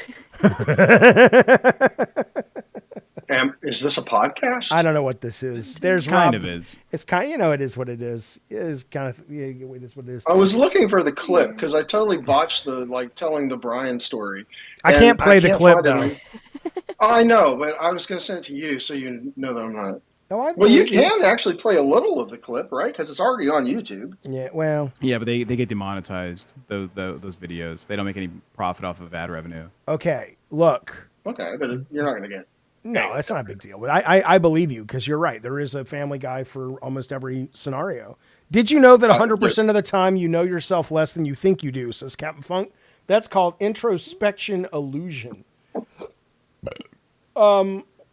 Sure, but I think we're a different person every single day we wake up. I think our gut bacteria dies and reborn, and I don't believe that I'm the same guy I was yesterday. There's no concept of you. It's all bullshit. But anyway, yeah. Now that we have Philip on the show, here's a question me and Sarah like debate about pretty often. Yeah. And it's the sense of self, right? Oh yeah. Because I'm strongly of the opinion that you are the person you decide to be, right? The character you choose to play in your life, how you interact with the environment around you, the decisions you consciously make you the person that you are. Um, and she's of the opinion that the way you naturally respond to things is more genuine to the person you are, because it's your innate like feeling, your innate emotions around something. Because I may be kind of like maybe it's the trauma, but I'm less emotionally connected to people having a bad time. Right. My first reaction when I see someone like going through a tough situation is like, yeah, like fix it. You know, you have to fix it. I don't have time to emotionally empathize with you. Fix it. But the action I choose to do more often than not is to be helpful and like, hey, let's talk about it. Let's go through it. I want to be there for you, even though innately I'm like very disconnected. Um, and I think that the character I am is the conscious decision to go against that like innate fuck you, I don't care, I have things in my life, and actually go forward in helping someone. But she thinks that playing that character is not who I am then. And how do you feel about that? Are you the person you decide to be based on your actions and your decisions, or is the innate reactions you have in life more of who you are? Or do you not even struggle with it? Are you always just the innate reaction? It's the same thing. Yeah, are you the same guy? I don't. I mean, I make moral choices because of what I think is the right and wrong thing to do. And sometimes the moral correct thing to do is not your innate, you know, sometimes you will have your sort of lizard brain reaction to something, but that's not who you are. That's not your personality. That's just part of your brain, right? I mean, yeah, like for an example is there's a guy that me and Sarah knew online for like about 3 years now. He goes by the moniker of like American Dante, and he got injured out of like the army or the navy, and he was like kind of down on his luck, and he was looking for a job. He's working like shit warehousing jobs, and he was asking for like help from our community online. My first reaction is like, fucking get tough, kid. Like you have to like come on this on your own, or else you're never gonna be like a successful person if you're just always looking for help. But like I know that's not gonna be beneficial if I just like, yeah, fuck it, you do your thing. And I went on my way to like get him into like a trades training program in his state, and I helped him walk through like building a resume and doing all this. It's not my like innate reaction to do so.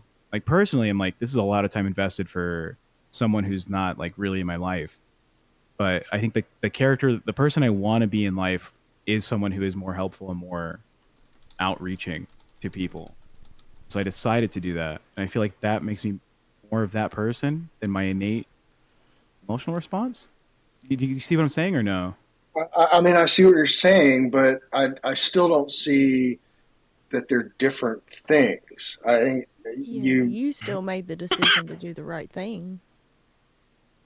I mean, there's all kinds of thoughts that go through your head, like, am I going to step off a cliff or drive my car into this, side of this wall with my family in the car? Those all kinds of weird things go in your head. But that doesn't, yeah, I mean, it's just not what you do. Yeah, because Sarah would say, like, my initial reaction, no additional thought into it, is like, help this person if I can, always. She's such a good person in that aspect. Everything she wants to do is always aligned with her morality. And sometimes, to be fair, she was raised with that privilege, right? That's the other thing, is a lot of people attribute these things to innate qualities. She grew up with parents that took care of their money, and we had some money, and so she was able, when she saw a homeless person, to go, can I take my allowance and give it to the homeless person, right? And she was celebrated for that by the homeless person's dog, and her parents and her friends. But and I love her for that, and I'm proud of her for that. But at the same time, she was raised in that environment and in that culture, whereas you were not. And one could argue that your willingness to go out of your way to help others, given how you were treated growing up is actually in many ways more of something worth celebrating, and maybe even something to suggest that there is an innate aspect to people that is separate from how they were brought up, because you weren't raised to be compassionate. Yeah, but do you think that takes away from I'm trying to think of the word, like genuineness? Because it's a conscious decision. I mean, I like my perspective that because I'm choosing to do these actions. It's a futile question, because then you get into free will, and then you get into, is any decision you make an actual decision, versus if you were smart enough, you could look at the atoms of the person the day they were born, and you could calculate exactly what would happen to them, at least at a biological internal level, and how they would make choices. So at some point or another, it's all marbled together, and maybe it's not. Maybe it's all just chemicals, and there is no free will. It's irrelevant. I mean, who knows? Just have fun. Have any of you had that situation where you feel like your initial response to something would have been way different than like your chosen response? And our time's up, Tech. I'll see you next week. All right. Good Lord. Somebody in the chat says, what is this, Sad House? Where did he go? Where did he go? Jesus. Jesus. I don't know. Can we change topics, though? Isn't that terrible? Yeah. Let's wrap up Tech's topic. Speaking about, I got nothing. You choose to make versus what you don't choose to make. I think we have a video of a guy who simulates schizophrenia. That's where I wanted to go. Please, yes. Can we? Please? Yeah, kind of like I was producing it that direction. All right, let's go. I know, but we could have. Where's that house? Oh, that house. Well, Bunny, it's your fault. You kicked us off telling us you had a really bad day. I decided on what. I know, I'm kidding. You don't have to pretend here, Bunny. If you had a bad day, you had a bad day. Bless your heart. Thank you. You're welcome. What, Philip? I was just about to change the topic completely because I decided what you should sell in your merch store. Okay. So, you know the little wacky inflatable tube guys, right? Yeah. They make little desktop versions. Okay. Like about. They do. And you should get like your faces on them and sell like y'all as little tube guy characters that people can put on their desks. I love that idea. Tech, write it down, Tech. Make a note. Let's look into the wacky inflatable madhouse people. That'd be so great. So the schizophrenia video, Jeff. Yeah. Okay, listen, fellas. This guy is a schizophrenia sufferer or benefactor, or whatever. He has schizophrenia, and he has an Instagram account where he basically makes videos doing the best he can to express in his videos what it is like to have schizophrenia. I know a few people in our chat, in our community, who are diagnosed as schizophrenic. I am curious. It does kind of sound like what they have said they've experienced. I want to show this first, though, and then I want to chat about it. As for the chat, yes, we are doing hats and hoodies and all that. We just haven't. We did the glasses this week. Next week, we're going to start getting into some of the wearable merch. Okay. So let me play this on the screen, then we'll talk about it on the other side. It's like a minute clip. Hang on.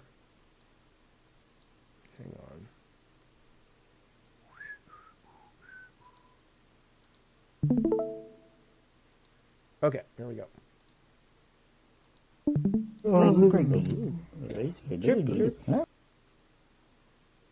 Simulator, my daily life.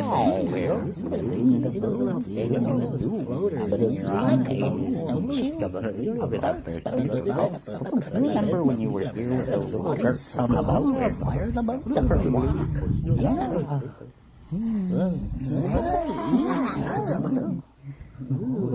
What's this all about? Hello.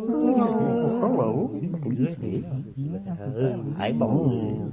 Eyeballs everywhere. The trees are always looking at me. Oh, no, what's in here?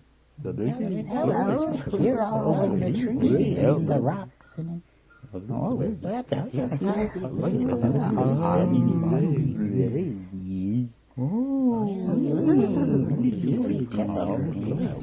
to people. You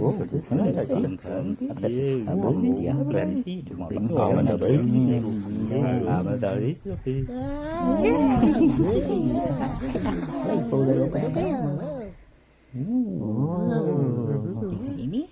It's me. Remember 5 years ago? I remember you saw this in a daydream. But it is deja vu. Have you ever felt that? You fall together.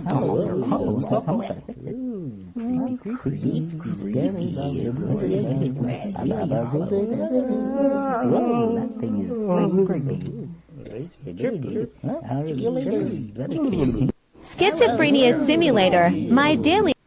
All right. So, and David K in the chat is one of the guys who's been diagnosed with schizophrenia. He says, all my voices do is talk shit to me. So, I mean, I'm interested in this for a few reasons. One is, I started doing a little layperson research to find out, do people who suffer from this, is this 24/7?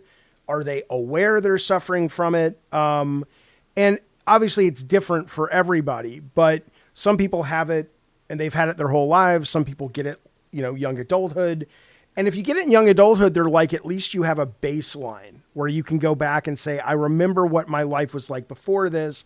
So when people start to tell you, yeah, you have schizophrenia, it's a real disease you're dealing with, but you also have this memory of when you weren't. It's easier to kind of work through, not through it, but at least accept it in a way that you can have a productive life. But people who have had it very, very young, it says it's very hard because they have these people that are like, I love you. You have to trust me. This isn't real. And this is all they know, and so my first question is, because I mean, my brain obviously goes to the place of what if, obviously this is a terrible thing to suffer through. A lot of people in the past who have had it have gone on to do amazing things, quite probably because, or in part because of this, that they're sort of, but my brain goes to, are they tuned into stuff that we just can't see? Right? There's nothing to back this up like science wise, but the idea of, are they seeing something that different parallel dimensions? Are they tuning into things that might actually be worth tuning into and we just can't see them?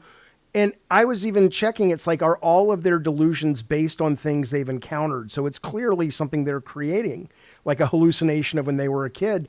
And they're like, no, sometimes it is. But a lot of times it's stuff that's like, we don't know where that imaginary friend came from that suddenly appeared when the guy was 25 years old. So, I mean, I assume you guys don't know anybody who has this, correct? I mean, I only know the people in the chat. My old roommate has schizophrenia, and it was pretty wild living with her. What did that look like? She had paranoid schizophrenia, so she was constantly accusing everybody of everything. But I know she also had a lot of like childhood trauma that it linked to. Like the last time I saw her, she was running down the street naked, screaming that somebody had raped her. So like it was a lot of stuff like that. But did that happen, or she was delusional about it?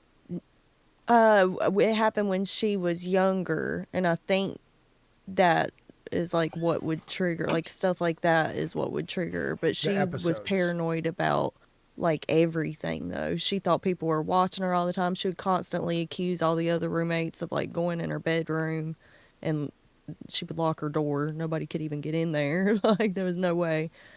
But yeah, she was the most paranoid person I've ever known in my life.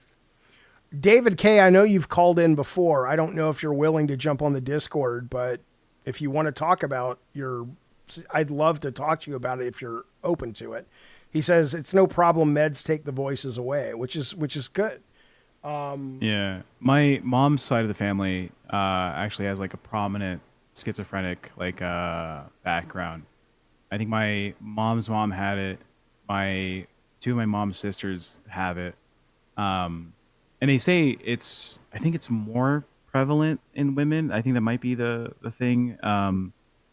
And then for men, it'll show signs before they turn like 14, and if it doesn't by then, you're like almost it's almost impossible to get later on after that. It's like from early age if you're gonna live with this. Yeah.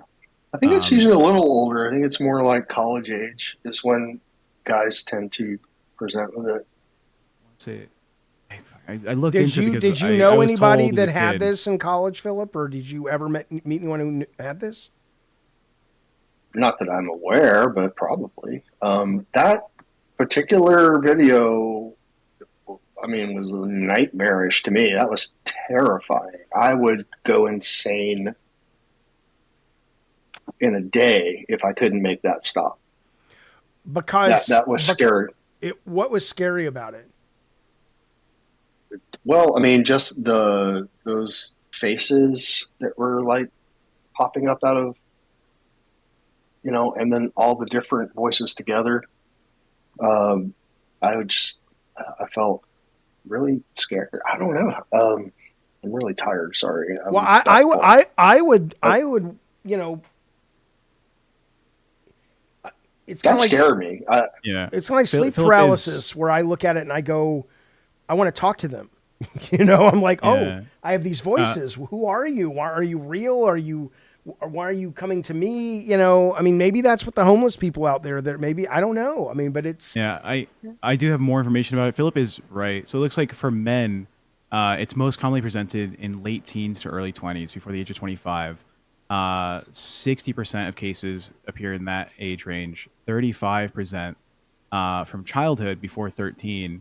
And then it says like 2%, about 2% or less, happen after the age of 40. So you may still get it. Yeah, you never know, right? There's been a number of cases where people get it around the age of 60, but they're not sure if it's in line with like the same markers for like Alzheimer's. Mm-hmm. So Philip K. Dick had it, the author, who believed he received transmissions from a higher intelligence for his writing, who wrote Blade Runner and what's that Amazon show where the Nazis won? Whatever that. The Man in the High Tower or whatever. Right. I think. Yeah. Vincent Van Gogh had it, or bipolar. They don't know. But apparently it helps with creativity, divergent thought. They say people who first-degree relatives of schizophrenics are more likely to be musicians, writers, or artists. And I was looking up like evolution-wise, you would think, why don't these mental diseases get sort of, breeded out, because these folks don't have viable partners, because they don't make viable partners. And they're saying, it's hard to sort of just put an X through it and say it's bad. It's bad to have in our society. But in the past, it said a lot of these people were shamans and religious visionaries, and they brought a lot of awareness of things that your average person would have no, like, these are not the people that probably get in line just because two people form a line, right? I mean, you need those people that don't just present as normal, I guess, is what it's saying, which I agree with. But what about if it's real? Right? There's that theory, or that study called, I'm going to say it wrong, but panpsychism, that even at a cellular level, there's consciousness. Like objects have consciousness. It may not be consciousness like we have it, but there's sentience, there's awareness of self at the cellular level, and humans are simply a tool through which that conscious gets kind of presented in a way that they can have this particular experience for whatever reason, random or intentional or whatever. But that theory has been around. It's still a relatively embraced theory by a number of these scientists. I don't know, maybe schizophrenics can actually fucking see this shit. And they're like, look, I know I'm crazy, but there's eyeballs in the tree. What do you want from me? I don't know. I feel like, well, I mean, if it that's kind of true, looks. Oh, go ahead. No, go ahead. I was just going to say, if that's true, it kind of makes me think, okay, when I was little, I was really weird, and I gave everything emotions, like even inanimate objects. Like when my mom painted her living room, I cried for like the whole weekend that I was there. Aww. Because I felt like it hurt the other color's feelings that she covered it up. And like it was so real to me, and like they ended up taking me to a therapist about it when I was a little bit older, because I was like 10 years old still thinking stuff had I still emotion. kind of They think could have just, that. painted the room back the other color, but a lot cheaper in your Yeah, they therapy. could have. Yeah. Yeah. But I would have liked that. but listen though, I mean, Sarah, my kid, she would do this thing when she was like around that age where she would just stop walking, and she would take her remember hands that. and she would have to put them on, pretend it's the ground. She have to do this, and then this. And we said, well, what are you doing? And she said, well, I have to touch the ground. And I'm like, okay, maybe that's some OCD thing, but why are you doing both sides? And she says, well, I don't want the backside of my fingers to feel left out, and they'll feel funny. sad, and I still do things like that. Like sometimes I'll throw things away and I'll apologize to the object. Like, I'm so sorry. Yeah. I mean, Like when you kill a bug, does it not kill you? it doesn't like kill a- me, but I don't kill bugs. I won't kill insects unless I have to. I need to know it, but when I have to, Yeah, I it won't. hurts my heart so much. Yeah, Yeah. and I apologize. Right? I know. I'm sorry. Smog says, is this Madhouse or Chat House with the Jaffe Bros? Whatever you want it to be, baby. We appreciate the super chat. Thank you, sir. Tech, you racking these up? Come on, we got an extra Racking these hour of Madhouse and Tech's crazy roommate story. If we get $75 away. come on, you knuckleheads, let's make it happen. In the meantime, have you heard of and I just heard about this over the weekend, but apparently it's been going on. $5 million if you survive for 1 hour in Microsoft's world quietest room. Do you have any idea what I'm talking about? Have you guys heard about this? Yes. I don't understand why this would be a problem, but it clearly is. I'll play a very quick clip just so people know what we're talking about. And then I want to talk about why this is so difficult. K-Nub says How long, an hour? 1 hour for $5 million, and no one's been able to do it. Because you know how long an hour feels like How- when you can't hear anything and you can't see anything. It feels like a lot longer than an hour. I'm sure it does. I mean, there's got to be a line a mile long of people willing to try, though. How do you sign up for that? I'll do it. Well, let's watch the clip. It's 3 minutes. I just heard about this yesterday.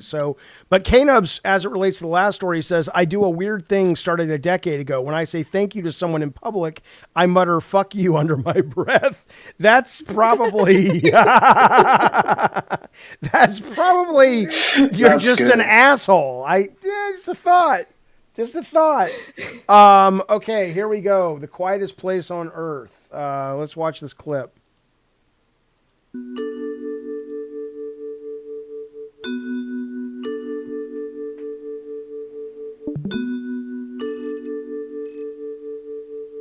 This is the anechoic chamber. One thing to notice are these wedges. These are sound-absorbing material. They're anechoic. That means no echoes. All the sounds are absorbed. To give you a rough idea, the Brownian motion, that is a random air particle in space, is around minus 23 dB. You can't get any quieter because that's just the air particles moving. We are at the edge of what is the limits of physics in that sense. We have exercised attention to every detail as much as we can. For any measurement we do in engineering and science, our criteria is to say, is it a meaningful measurement? And that just means, is it valid what you're doing? It has to be repeatable. To do that, we need highly controlled environment. So these labs are about creating rock-solid, acoustically controlled environment. When you plug in your power supply into your device, for example, it makes noise. When you adjust the brightness of the display on the screen, it makes noise. This chamber gives us the opportunity to look for those really small signals that can have a big impact to the end user. One of the big things right now is personal assistant, right? Like Cortana, for example. I think you will see more and more that Cortana is becoming a bigger part of your life in general.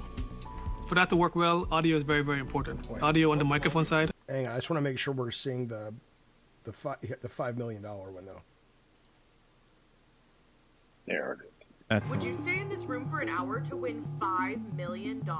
And if you're thinking, oh, I could do this for an hour, I could just like go to sleep, you are dead wrong. As simple as this challenge might seem, it's actually a lot harder than it looks. There is literally no person who has ever succeeded at doing this for an hour. And this is because Microsoft actually built the room. It was $10 million to build, and they made this a very difficult challenge. There's concrete along the walls, and people say when you enter the room, you can hear your own heartbeat. In fact, some of the people who enter this negative 20 decibel room say that they can't even last in there for 1 minute. And to give you context, humans can only detect things that are over 0 decibels, and this is negative 20. It's like while we are in the room, we like physically can't hear the room. Many famous people have tried to go inside this room and they cannot stay for long. A reporter tried to stay in this room and he could only last for 8 minutes before collapsing. When he escaped the room, it took him a total of 2 hours to recover from the experience. And all it was just sitting in silence. Real, true silence. God, I'm wishing she would be silent. Stay in there for 58 minutes and That's funny. 57 seconds. And Honestly, annoying. He was so close to that 5 mil. Over 100 people have tried to stay in this room and win the prize, and none of them have succeeded. People claim that they feel lonely and feel like they are panicking inside of this room. So if you have anxiety, this is probably not for you. Can you beat this challenge? Come over here for longer. I could. Well, I could beat it. Again, I'm sorry, I don't believe that. I know, but you know, it's a real thing. It's a real fucking thing. Okay. That's what I said. I'm like, why? And I haven't been able to find anything. Why is it that being in a room that quiet and that dark? I get that it's a little unnerving, but like I've gone down. Well, no one said anything about dark. You have to turn the lights off? It's pitch as well. When they close it all up, you can't see anything. It's pitch dark. Yeah, because the lights would cause noise. Yeah, there's no lights in there. But still, I mean, I know you've done this in Alabama. There's like DeSoto Caverns, and you go down to the very bottom of it, and they turn off the lights, and they're like, this is sort of the darkest of the dark. You've probably never been in a room this dark before. So I'm like, okay, that with no sound, I'm sure it would be a little unnerving, but going into an MRI machine is unnerving. Yeah. So and people, I mean, you pay a lot of money and to go into those sleep deprivation tanks just for like a spa day. I mean, have you ever seen those things? Yeah, I've been in one before actually. It's not like that though. I can hear the water and I can, you know, it's not, you know, I don't feel like I'm totally outside of my body. This might be such a disassociative experience where it's like, you know, maybe it's almost like the idea of if they bring if they cryogenically freeze you and they bring you back in 500 years, but they don't quite have the tech working, you might end up in a situation where your brain is online, but you can't communicate, you can't see, you can't hear, and you're like, what am I? What is, you know what I'm saying? That sense of awareness. I would just, you know what I would do for an hour? I would count from 1 to 5 million. That's what I would do for an hour. I agree. Electric Angel, you're saying it's not real. I'm telling you. That's what I said. Okay, well, let's find out if it's real. Let's find out. Is the Microsoft Quiet Room Challenge real? Let's find out. You may be right, Electric Angel. I don't know. Is a popular concept. However, there is no official company-sanctioned challenge. Here's a breakdown. The chamber is real. The challenge is conceptual. The idea of a challenge to stay in the room for an extended period likely arose from the fact people find it so uncomfortable and can't tolerate it. Some reports suggest that even staying for 45 minutes can be unbearable. The experience of total silence can be disorienting, blah, blah, blah. Despite the rumors, there's no official world record for the longest time, and Microsoft doesn't encourage it. While some individuals have spent varying amounts of time in the chamber, there's no formal competition. Okay, so there is a chamber. It does cause great mental discomfort to stay in there for a while, but there is no official $5 million thing. Fuck you, Mr. Rob. I do a lot of fucking research, but there was no reason to question that. It's like, okay. The more thing I did the research on was, why would this be hard? That to me is the more interesting topic. Whether or not there's a 5 million, 5 billion, or zero payoff, what fascinates me is, I would just meditate through it. I would just focus on I'd take a nap. Hell, I'd be like, oh, That's odd. you know, Yeah. great. What, is it over? Yeah. How about I'll stay another hour. Give me another 5 million. Yeah. Can I get a pillow and some mints? No? All right. Anyway. Okay. So look, the gold door tonight is an extra hour of the show in the cellar. Tech's going to tell us a roommate story, and we're just going to shoot the shit, hang out, take your calls, all that stuff. But, we were going to talk about some porn, a new study coming out about pornography. We were going to talk about LGBT and Pride Month as it relates to people getting upset about the Muppets. Not Ernie and Bert anymore. It's the Muppets. It's just the Muppets in general. You know what? Here's what I'll tell you. There's 4 good topics we could take into the cellar. We could take the Muppets. We could take Tech's roommate story. They're crazy motherfuckers. We could talk about people's responding to ICE agents all over America and how people are lashing out at them. What you think about that? Show you some clips of that. I'm sure you've seen some of them. And maybe we'll hit the porn study. That is Tech. How we're $60 away. We're 60 fucking only 60. $60 away. 60 goddamn bucks away. We can do it. Well, of course we can do it. What we'll do, let's get to the Muppet story here, though. Let's talk about the Muppets real quick. So it's Pride Month, as some of you guys know. Yay, Pride Month. And today Sesame Street puts out a tweet that, of course, causes controversy. Come on. What are you doing? Do my watch face, my Pride watch face. Oh, there you go. Mish, thank you very much. Mish gets us almost there. Mish, you old rich old knucklehead. Thank you so much, Mish, for the very generous super chat. We are now $10 away from opening the cellar and spending at least an extra hour with you knuckleheads down in the cellar of the Madhouse. Thank you, Mish. We appreciate that very much. On our street, says the Sesame Street Muppets, everyone, including Mish, is welcome. Together, let's build a world where every person and family feels loved and respected for who they are. Happy Pride Month. Great. What's the problem? How does Oscar feel about that? Well, if he's on board, then I'm on board. Yeah, Oscar clearly is okay with it. Snuffleupagus may or may not be okay with it, but since he's invisible and we can't see him, it's really hard to know where he comes down on the side of the LGBT community. So is he an ally? I don't know. So somebody inevitably writes, I thought this was a children's program.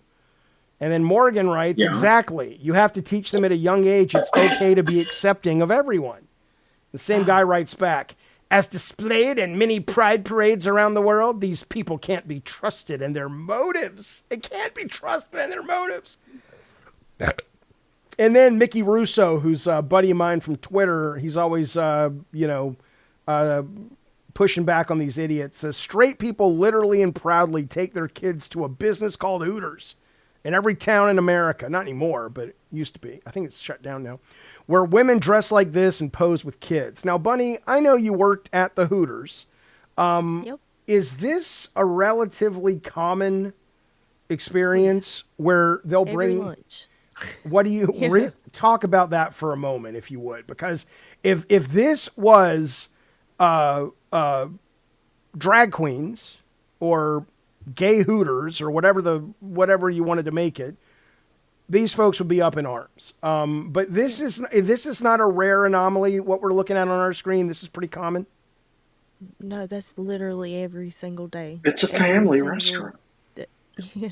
And so the dads bring their sons in, and it's like, oh, look at my boy. He likes that, right? I mean, that's the gist. Yeah. I mean, sometimes it would be the whole family. Like, it wasn't always just the dads, but... Yeah, most of the time. JD in the chat says, ain't no Hooters turning my kids straight. Right? I don't get it. Canty, thank you as well, buddy. Canty kicks us into the cellar. That's where we belong. We appreciate it, buddy. Thank you so much. Thanks, Canty. So when these kids would come in and you worked there, did you feel it was weird, or it's like, whatever, it's part of the job, or did anyone ever question it? Like, Jaffe, what are we doing? we're $15 away from the cellar. Well, we got 60. Did somebody take $5 back? Because you were 10 a minute ago. Yeah, it says 140 out I of think Jaffe's 200. not 140 Jaffe's out not of tracking it. Listen though, 140 out of 200, right? Is what's on on my the end. It shows $15 left. I know, but wait a minute. 140 out of 200 is the cellar, right? That's where last we left it. Yeah, I mean, I'm tracking all the donations that came in. I know. The reason I'm asking is Mish gave 50 and Canty gave 10. Yeah, we were 70. No, how much were we? I don't know. My tracker says. All right, I'll however you want to do it. I'll trust you on that. I don't do the math. You do the math. So, but yeah. So this was just kind of a normal thing, Bunny, and no one ever said it. Just, So yeah, okay. it was just normal, and like they even during your training and stuff, they would let you know like if they ask for a picture with their kid, like do it. Right, and then somebody says the same guy writes back and says, "What? 2 wrongs make it right?" And it's like, first off, the idea that gay pride parades are now. I'm not saying there aren't some adult only parades, whether they're gay pride or not, that are meant to be for adults. And certainly, I think that wherever you fall on, treating people as equal, which you should just always assume we're all equal in that way. Wherever you fall on that, I think it's fair to say, okay, if you're going to have nudity and a lot of vaginas and dicks and buttholes and people simulate and say, maybe that's not something to bring a 5-year-old to. And I think we would all agree with that. But I think it's unfair that the pride parades get painted like that's the norm. I don't believe I've never been to a pride parade, but my kids have been and they've talked to me about it and I've seen them on the internet. I don't believe that's the norm for pride parades, but I mean, Philip, you've been to a pride parade or no? Oh yeah, of course. Okay. So how much of that is bullshit PR and how much of that is like, no, it's a problem. There's a lot of stuff that probably isn't good for kids. It's not good for adults. I mean, you ever been to Mardi Gras? I mean, they're women. Yeah, but kids probably don't go to. The kids go to Mardi Gras? Of course they do. Are you kidding? I don't know. I've never been to Mardi Gras either. Yeah. There's No, kids, I mean, there's families I would. Thank you, Canty, very much. I would give that opinion more credence if it weren't coming from such a place of hypocrisy is all.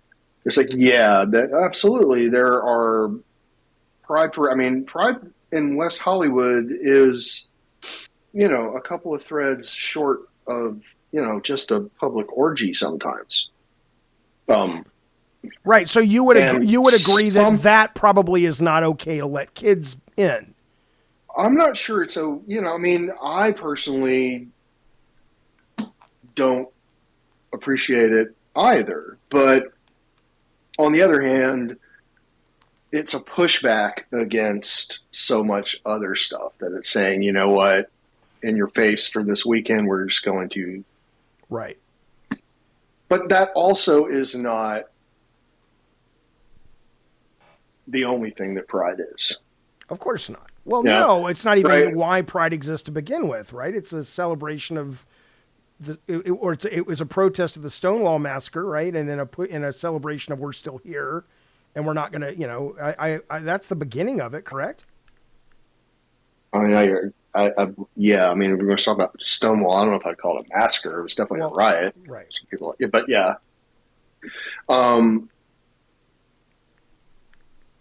I can't be an expert on this in terms of the history of pride. Okay. But Ricky, if you're saying public nudity is gross, keep it in the trailer parks.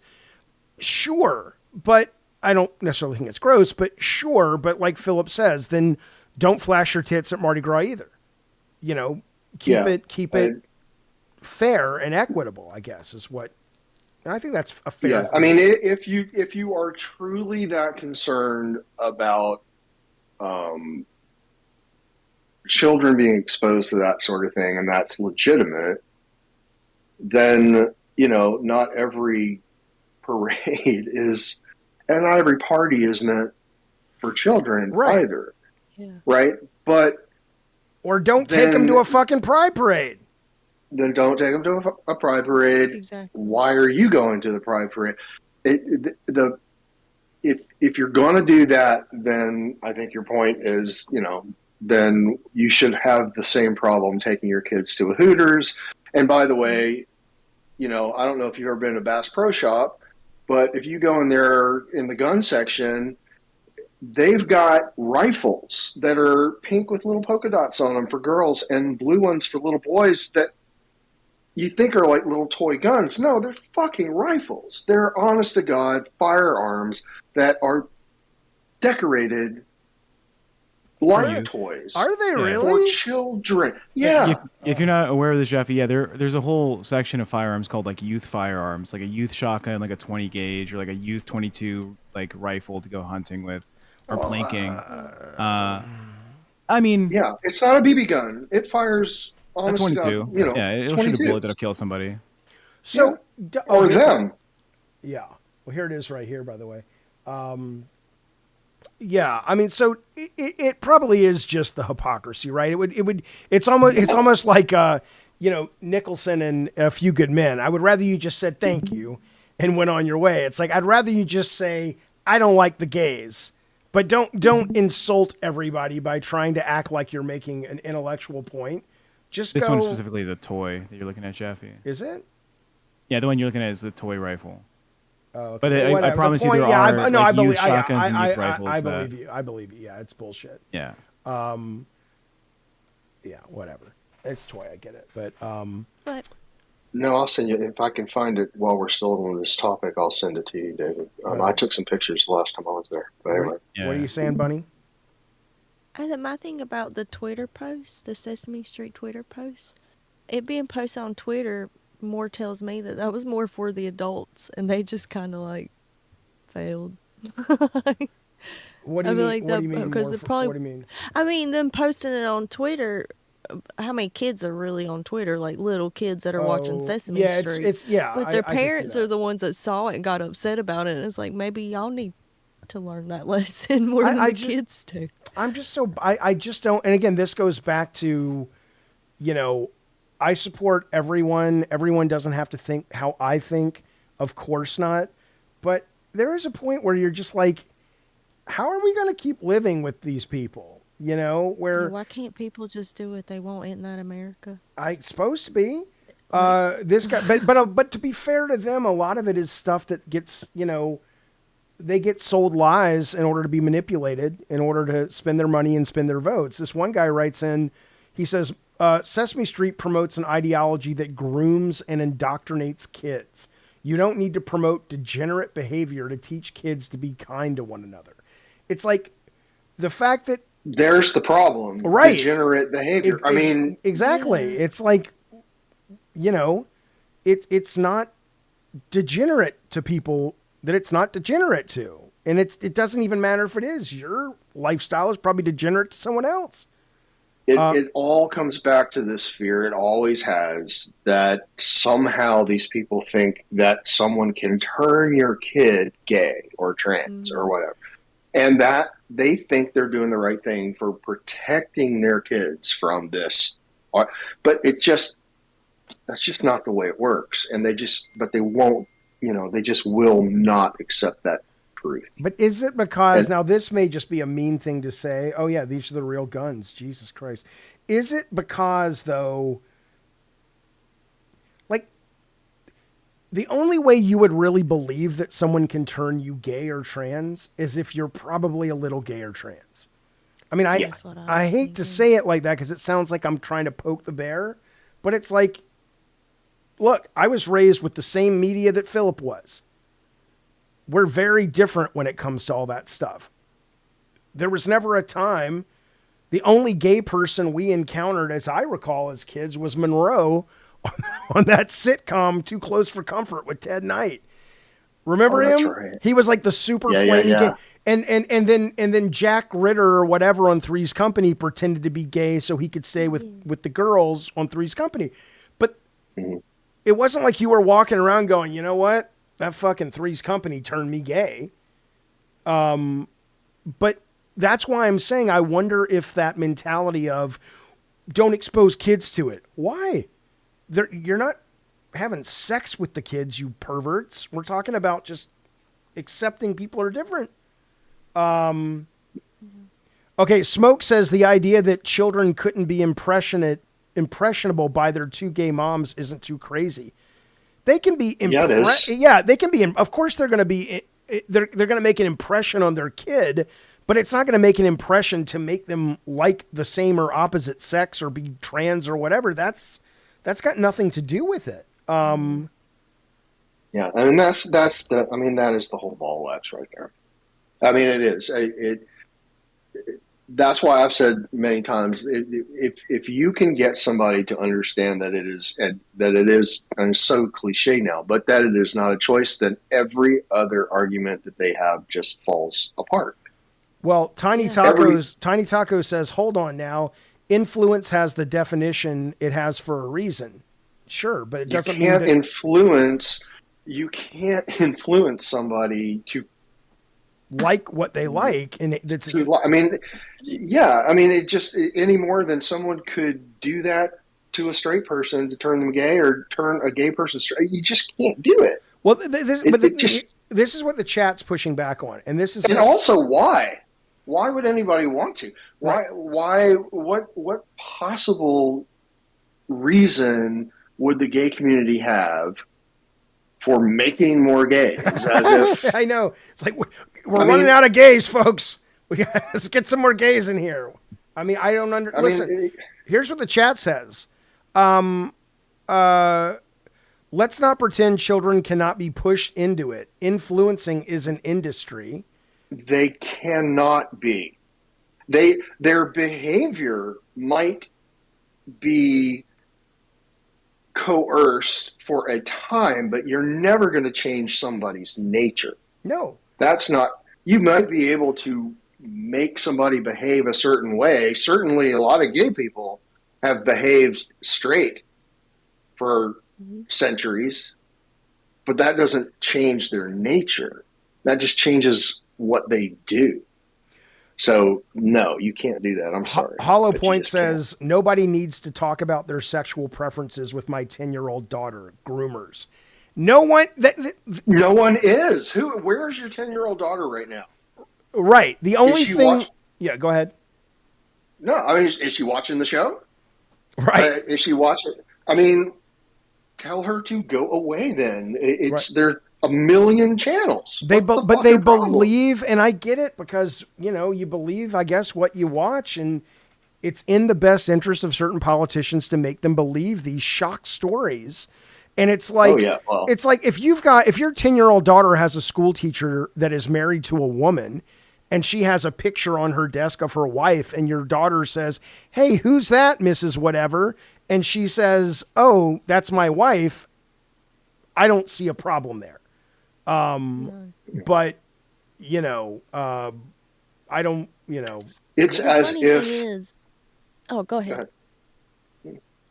Oh, I was just going to say, the funny thing is when people say stuff like that, though, if you ask them the question, okay, if somebody tried to turn you gay, would it have worked? They always act like, no, it wouldn't. Like, okay, then. Right. Why are you worried? It's irrational. Tiny Taco says, I'm not trying to say you can make people gay. I'm just saying we live in a different time with technology that has end goals which change the direction of society. Okay. Continue. What is the end goal? Yeah, what's the goal? What's the goal? And this is what Ricky says. Philip, what I am understanding is you wouldn't mind children staring at you waving around your penis as long as their parents are okay with it. Ricky, what? I would not do that. Why would I do that? Do you think all gay people are just the only reason they keep their clothes on is because society makes them, and that otherwise we'd all just be running around naked and frolicking like little... I mean, what is wrong with your mind? Ricky says, same guy says, if I saw a penis as a 9-year-old kid, I would be gay as hell. Sir, you may be gay as hell already then. Because I went to the YMCA. I went to the YMCA with my dad and my granddad. I hated it. It was weird, I but did all these too. guys were walking around with their dicks hanging out. It didn't make me want to like be with their dicks. It made me want to go away and never go back to YMCA. But when Zadie took me to the YMCA downtown, I almost cried. I was 13. I was like, I can't stay here. We've got to go. Yeah, I know he had. What the fuck? They were just comfortable with it, that generation, I guess. I don't know, but it was. I did not. No, I know. And my point is, I mean, I was a gay kid. I wanted to get the fuck out of there. And it wasn't because, I mean, it's just ridiculous. It just doesn't make any sense. Yeah. What you're saying, these people are saying, I don't understand. I just don't Roboter says, trust me, I was exposed to it all at a young age. I was straight. Nothing could change that. Exactly. Jaffe. Yes, ma'am. For the cellar, do you want to try me starting a live stream on like one of my channels and then redirecting it there? No. Then recording the VOD and then posting on your channel after? Or how do you want to transfer over to that? Let's do it normal tonight because I want to take a 15-minute break anyway. And I'm going to have to jump out at that point because I kind of have to go to work tomorrow. It's already 10:30. You should just quit and do this. Do you guys like Philip on the show? And be honest. Put a poll up, Tech. 1 is we want to see more of Philip. 2 is, he's Do you want me to see me like frolicking totally naked? You want to see my dick? I do. I mean, these people... Again, Hollow Point says, nobody needs to talk to my 10-year-old about who they like to screw. Nobody is! I haven't said anything to you. I don't even know your 10-year-old. Who the fuck? What the fuck, dude? Who is talking Who to are your... you letting your 10-year-old around? I know. Who the fuck are you hanging out? What the fuck? The fuck? Seriously, I'm serious.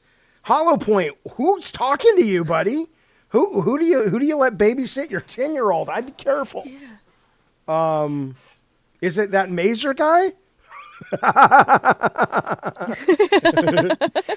He's on my shit list. Mazer's still over there fucking funding LCU bullshit. I didn't kick him out, and I know the truth about him. He should be thrilled about me. Yeah. Jeez. I'm kidding, Mazer. 93%, 91% want to see Philip return. That's kind of like what it. That's kind of like that's kind of like what it was when he almost won the Homecoming King. But he can tell you that story next time. Remember? Do I remember? Well, I didn't know if you knew what I was talking about, though. Yeah, I think that's burned into my memory permanently. What is that like? Vicks inhaler? Oh, it's the greatest thing ever. So I saw a guy on. You know what you. Let me tell you, it's a brand new thing. I saw a guy on Amazon or on TikTok or whatever advertising. Do you know what opens up your sinuses? Girls seeing is somebody doing this shit on TV. I don't. It's not drugs. It's vapor inhaler. It's smelling salts. That's what I'm saying. That's why I asked you. Is it Vicks? Yeah. Because you do that to like open your sinuses when you have a cold, and then it comes in that little tube, and it's a Vicks vapor rub that you inhale. Is that what that is? I don't know. Listen, I don't think that's what that is. Mr. Rob says, Philip, your gay was way more natural than what is happening today, my guy. I don't know. My gay. You're becoming a gay person or being a gay person. It wasn't thrust upon you like it is with kids today that are getting it from all sides. So you weren't influenced, but you didn't come up in the culture. But wouldn't that suggest though that he would be straight? Because boy, he threaded a needle. He was raised with nothing but 70s, 80s straight is great culture, and the gays were only the punchline or the weird neighbor that lived next door. You would think if that media is as capable as you say of indoctrinating kids, he would be the straightest guy in the world. There would be no gays anymore.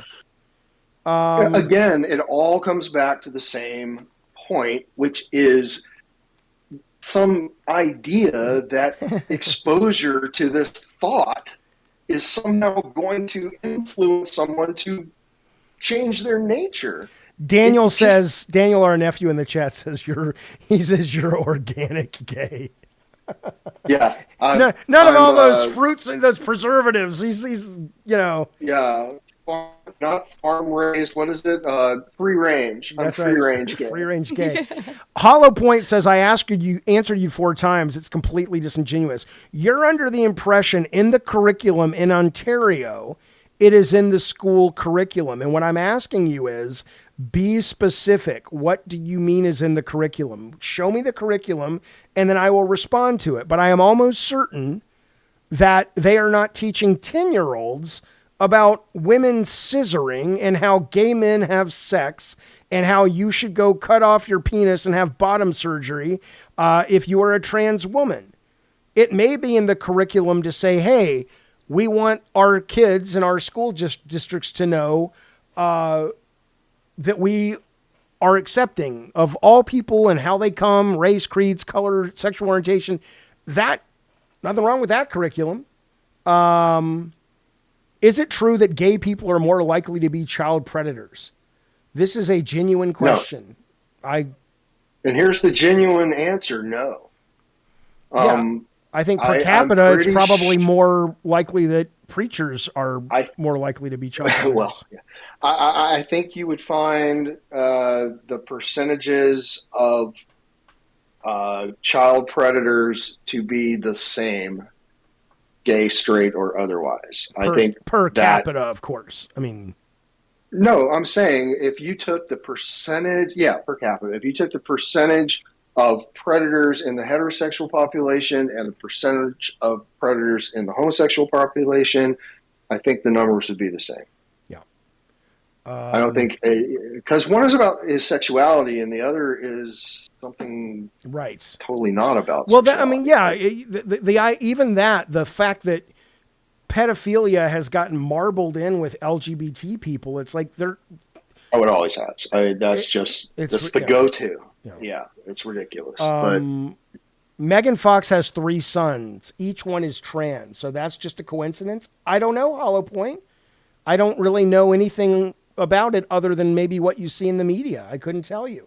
And so my answer is, I don't know. Maybe it is. Maybe it's not. I have to look into it. So, yeah. I mean, so again, stuff like that, you're always going to be able to find some anomaly somewhere, but you have to look at statistics, right? You have to look at numbers overall.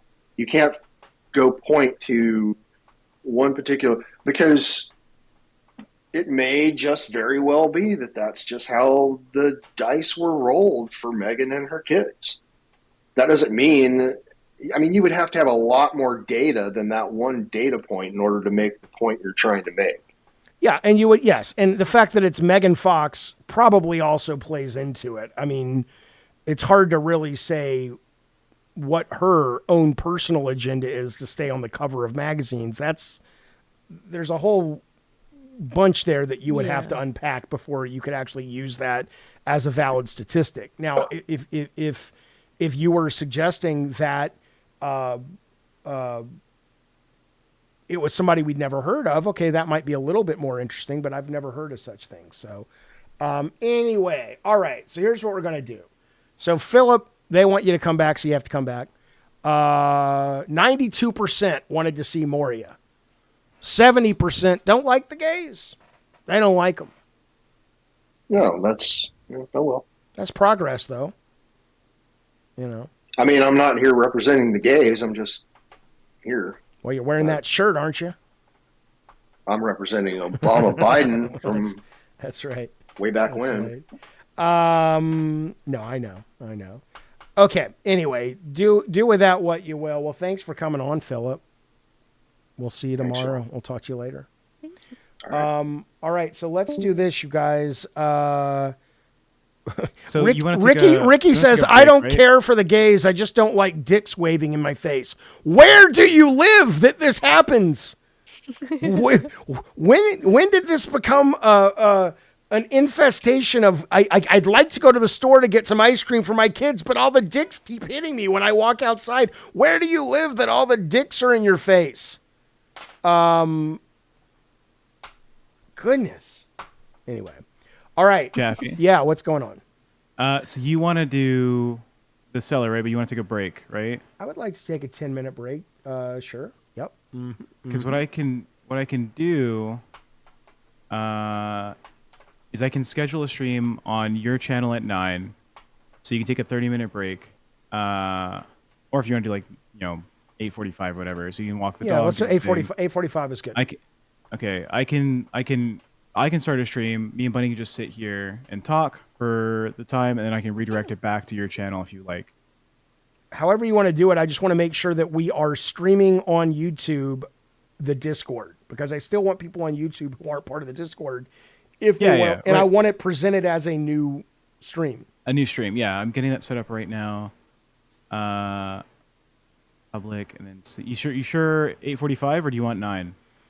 8:45 is fine. Because if you just go live at 8:45, if I'm still out with the dog, you guys start it. It's the cellar. And again, thank you guys. Thank you, Mish. Thank you, Canty. Thank you, K-Nubs. Thank you all that. Let me see who donated tonight. We really do appreciate you guys supporting our show. We got Tiny Tacos, Smile Gaming, K-Nubs, Sin City Squid, Mish, Canty. You guys were doing the Lord's work tonight, the heavy lifting, and we sure do appreciate that great support. Meanwhile, so how are we doing this technology? All right, so I'm gonna redirect to my channel for 15 minutes so you can step away. That way we can end this live stream. People can hang out here. And then when you go live back on your OBS, I set up a new scheduled stream. You can see it there. You just hit start live. Okay, so what do I do right now? Hit stop streaming, and it'll automatically go to you? Moment. Okay. 1 moment. All right, so follow Tech and Ms. Bunny to the new channel for a minute. And after about 15, 20 minutes, we'll be back in the Madhouse here on this channel in the cellar. Bunny, you good with that time? That work for you? Yeah. Okay. Yeah, I'm good. I'm more handsome. I'm more handsome. Yeah. Yeah, you're way more handsome.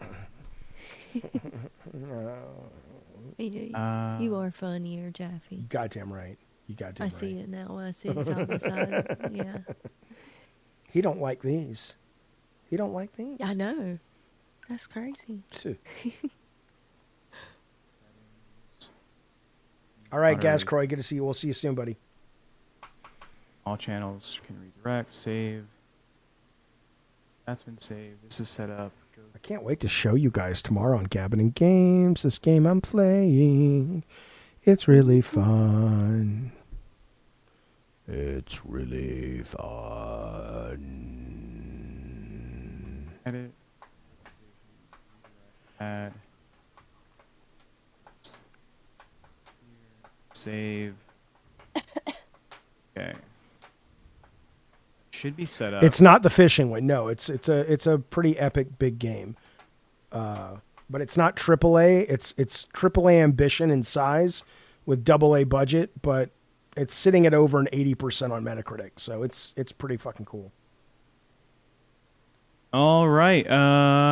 That should be good. Let me make sure my desktop audio is picking up. Mic is picking up. Properties. Mic is the chat mic. Microphone. Outlook. Broadcast. Okay. All right, we good? Should be. All right, so don't forget, we will be back tomorrow, Madhouse, 6 o'clock California time, 9 o'clock East Coast, and we'll be back here in about 15, 20 minutes on the cellar. In the meantime, you're going to go over, if you would, spend a little time on Tech's channel with Tech and Bunny, talking about various shenanigans. All right, so what do I do, Tech? Just hit stop? You should be able to hit end stream on YouTube, and it should redirect to... Good night, Rob. Good to see you, buddy. For a bit. Thank you, and then I'll be able to end my stream when you come back, and you start your live, and then we'll redirect to you. All right, let me make sure I know where this is. We're trying to go live. I haven't done this yet, so. One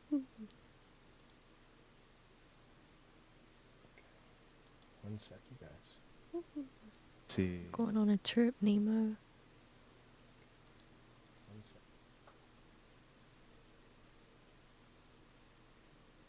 Properties.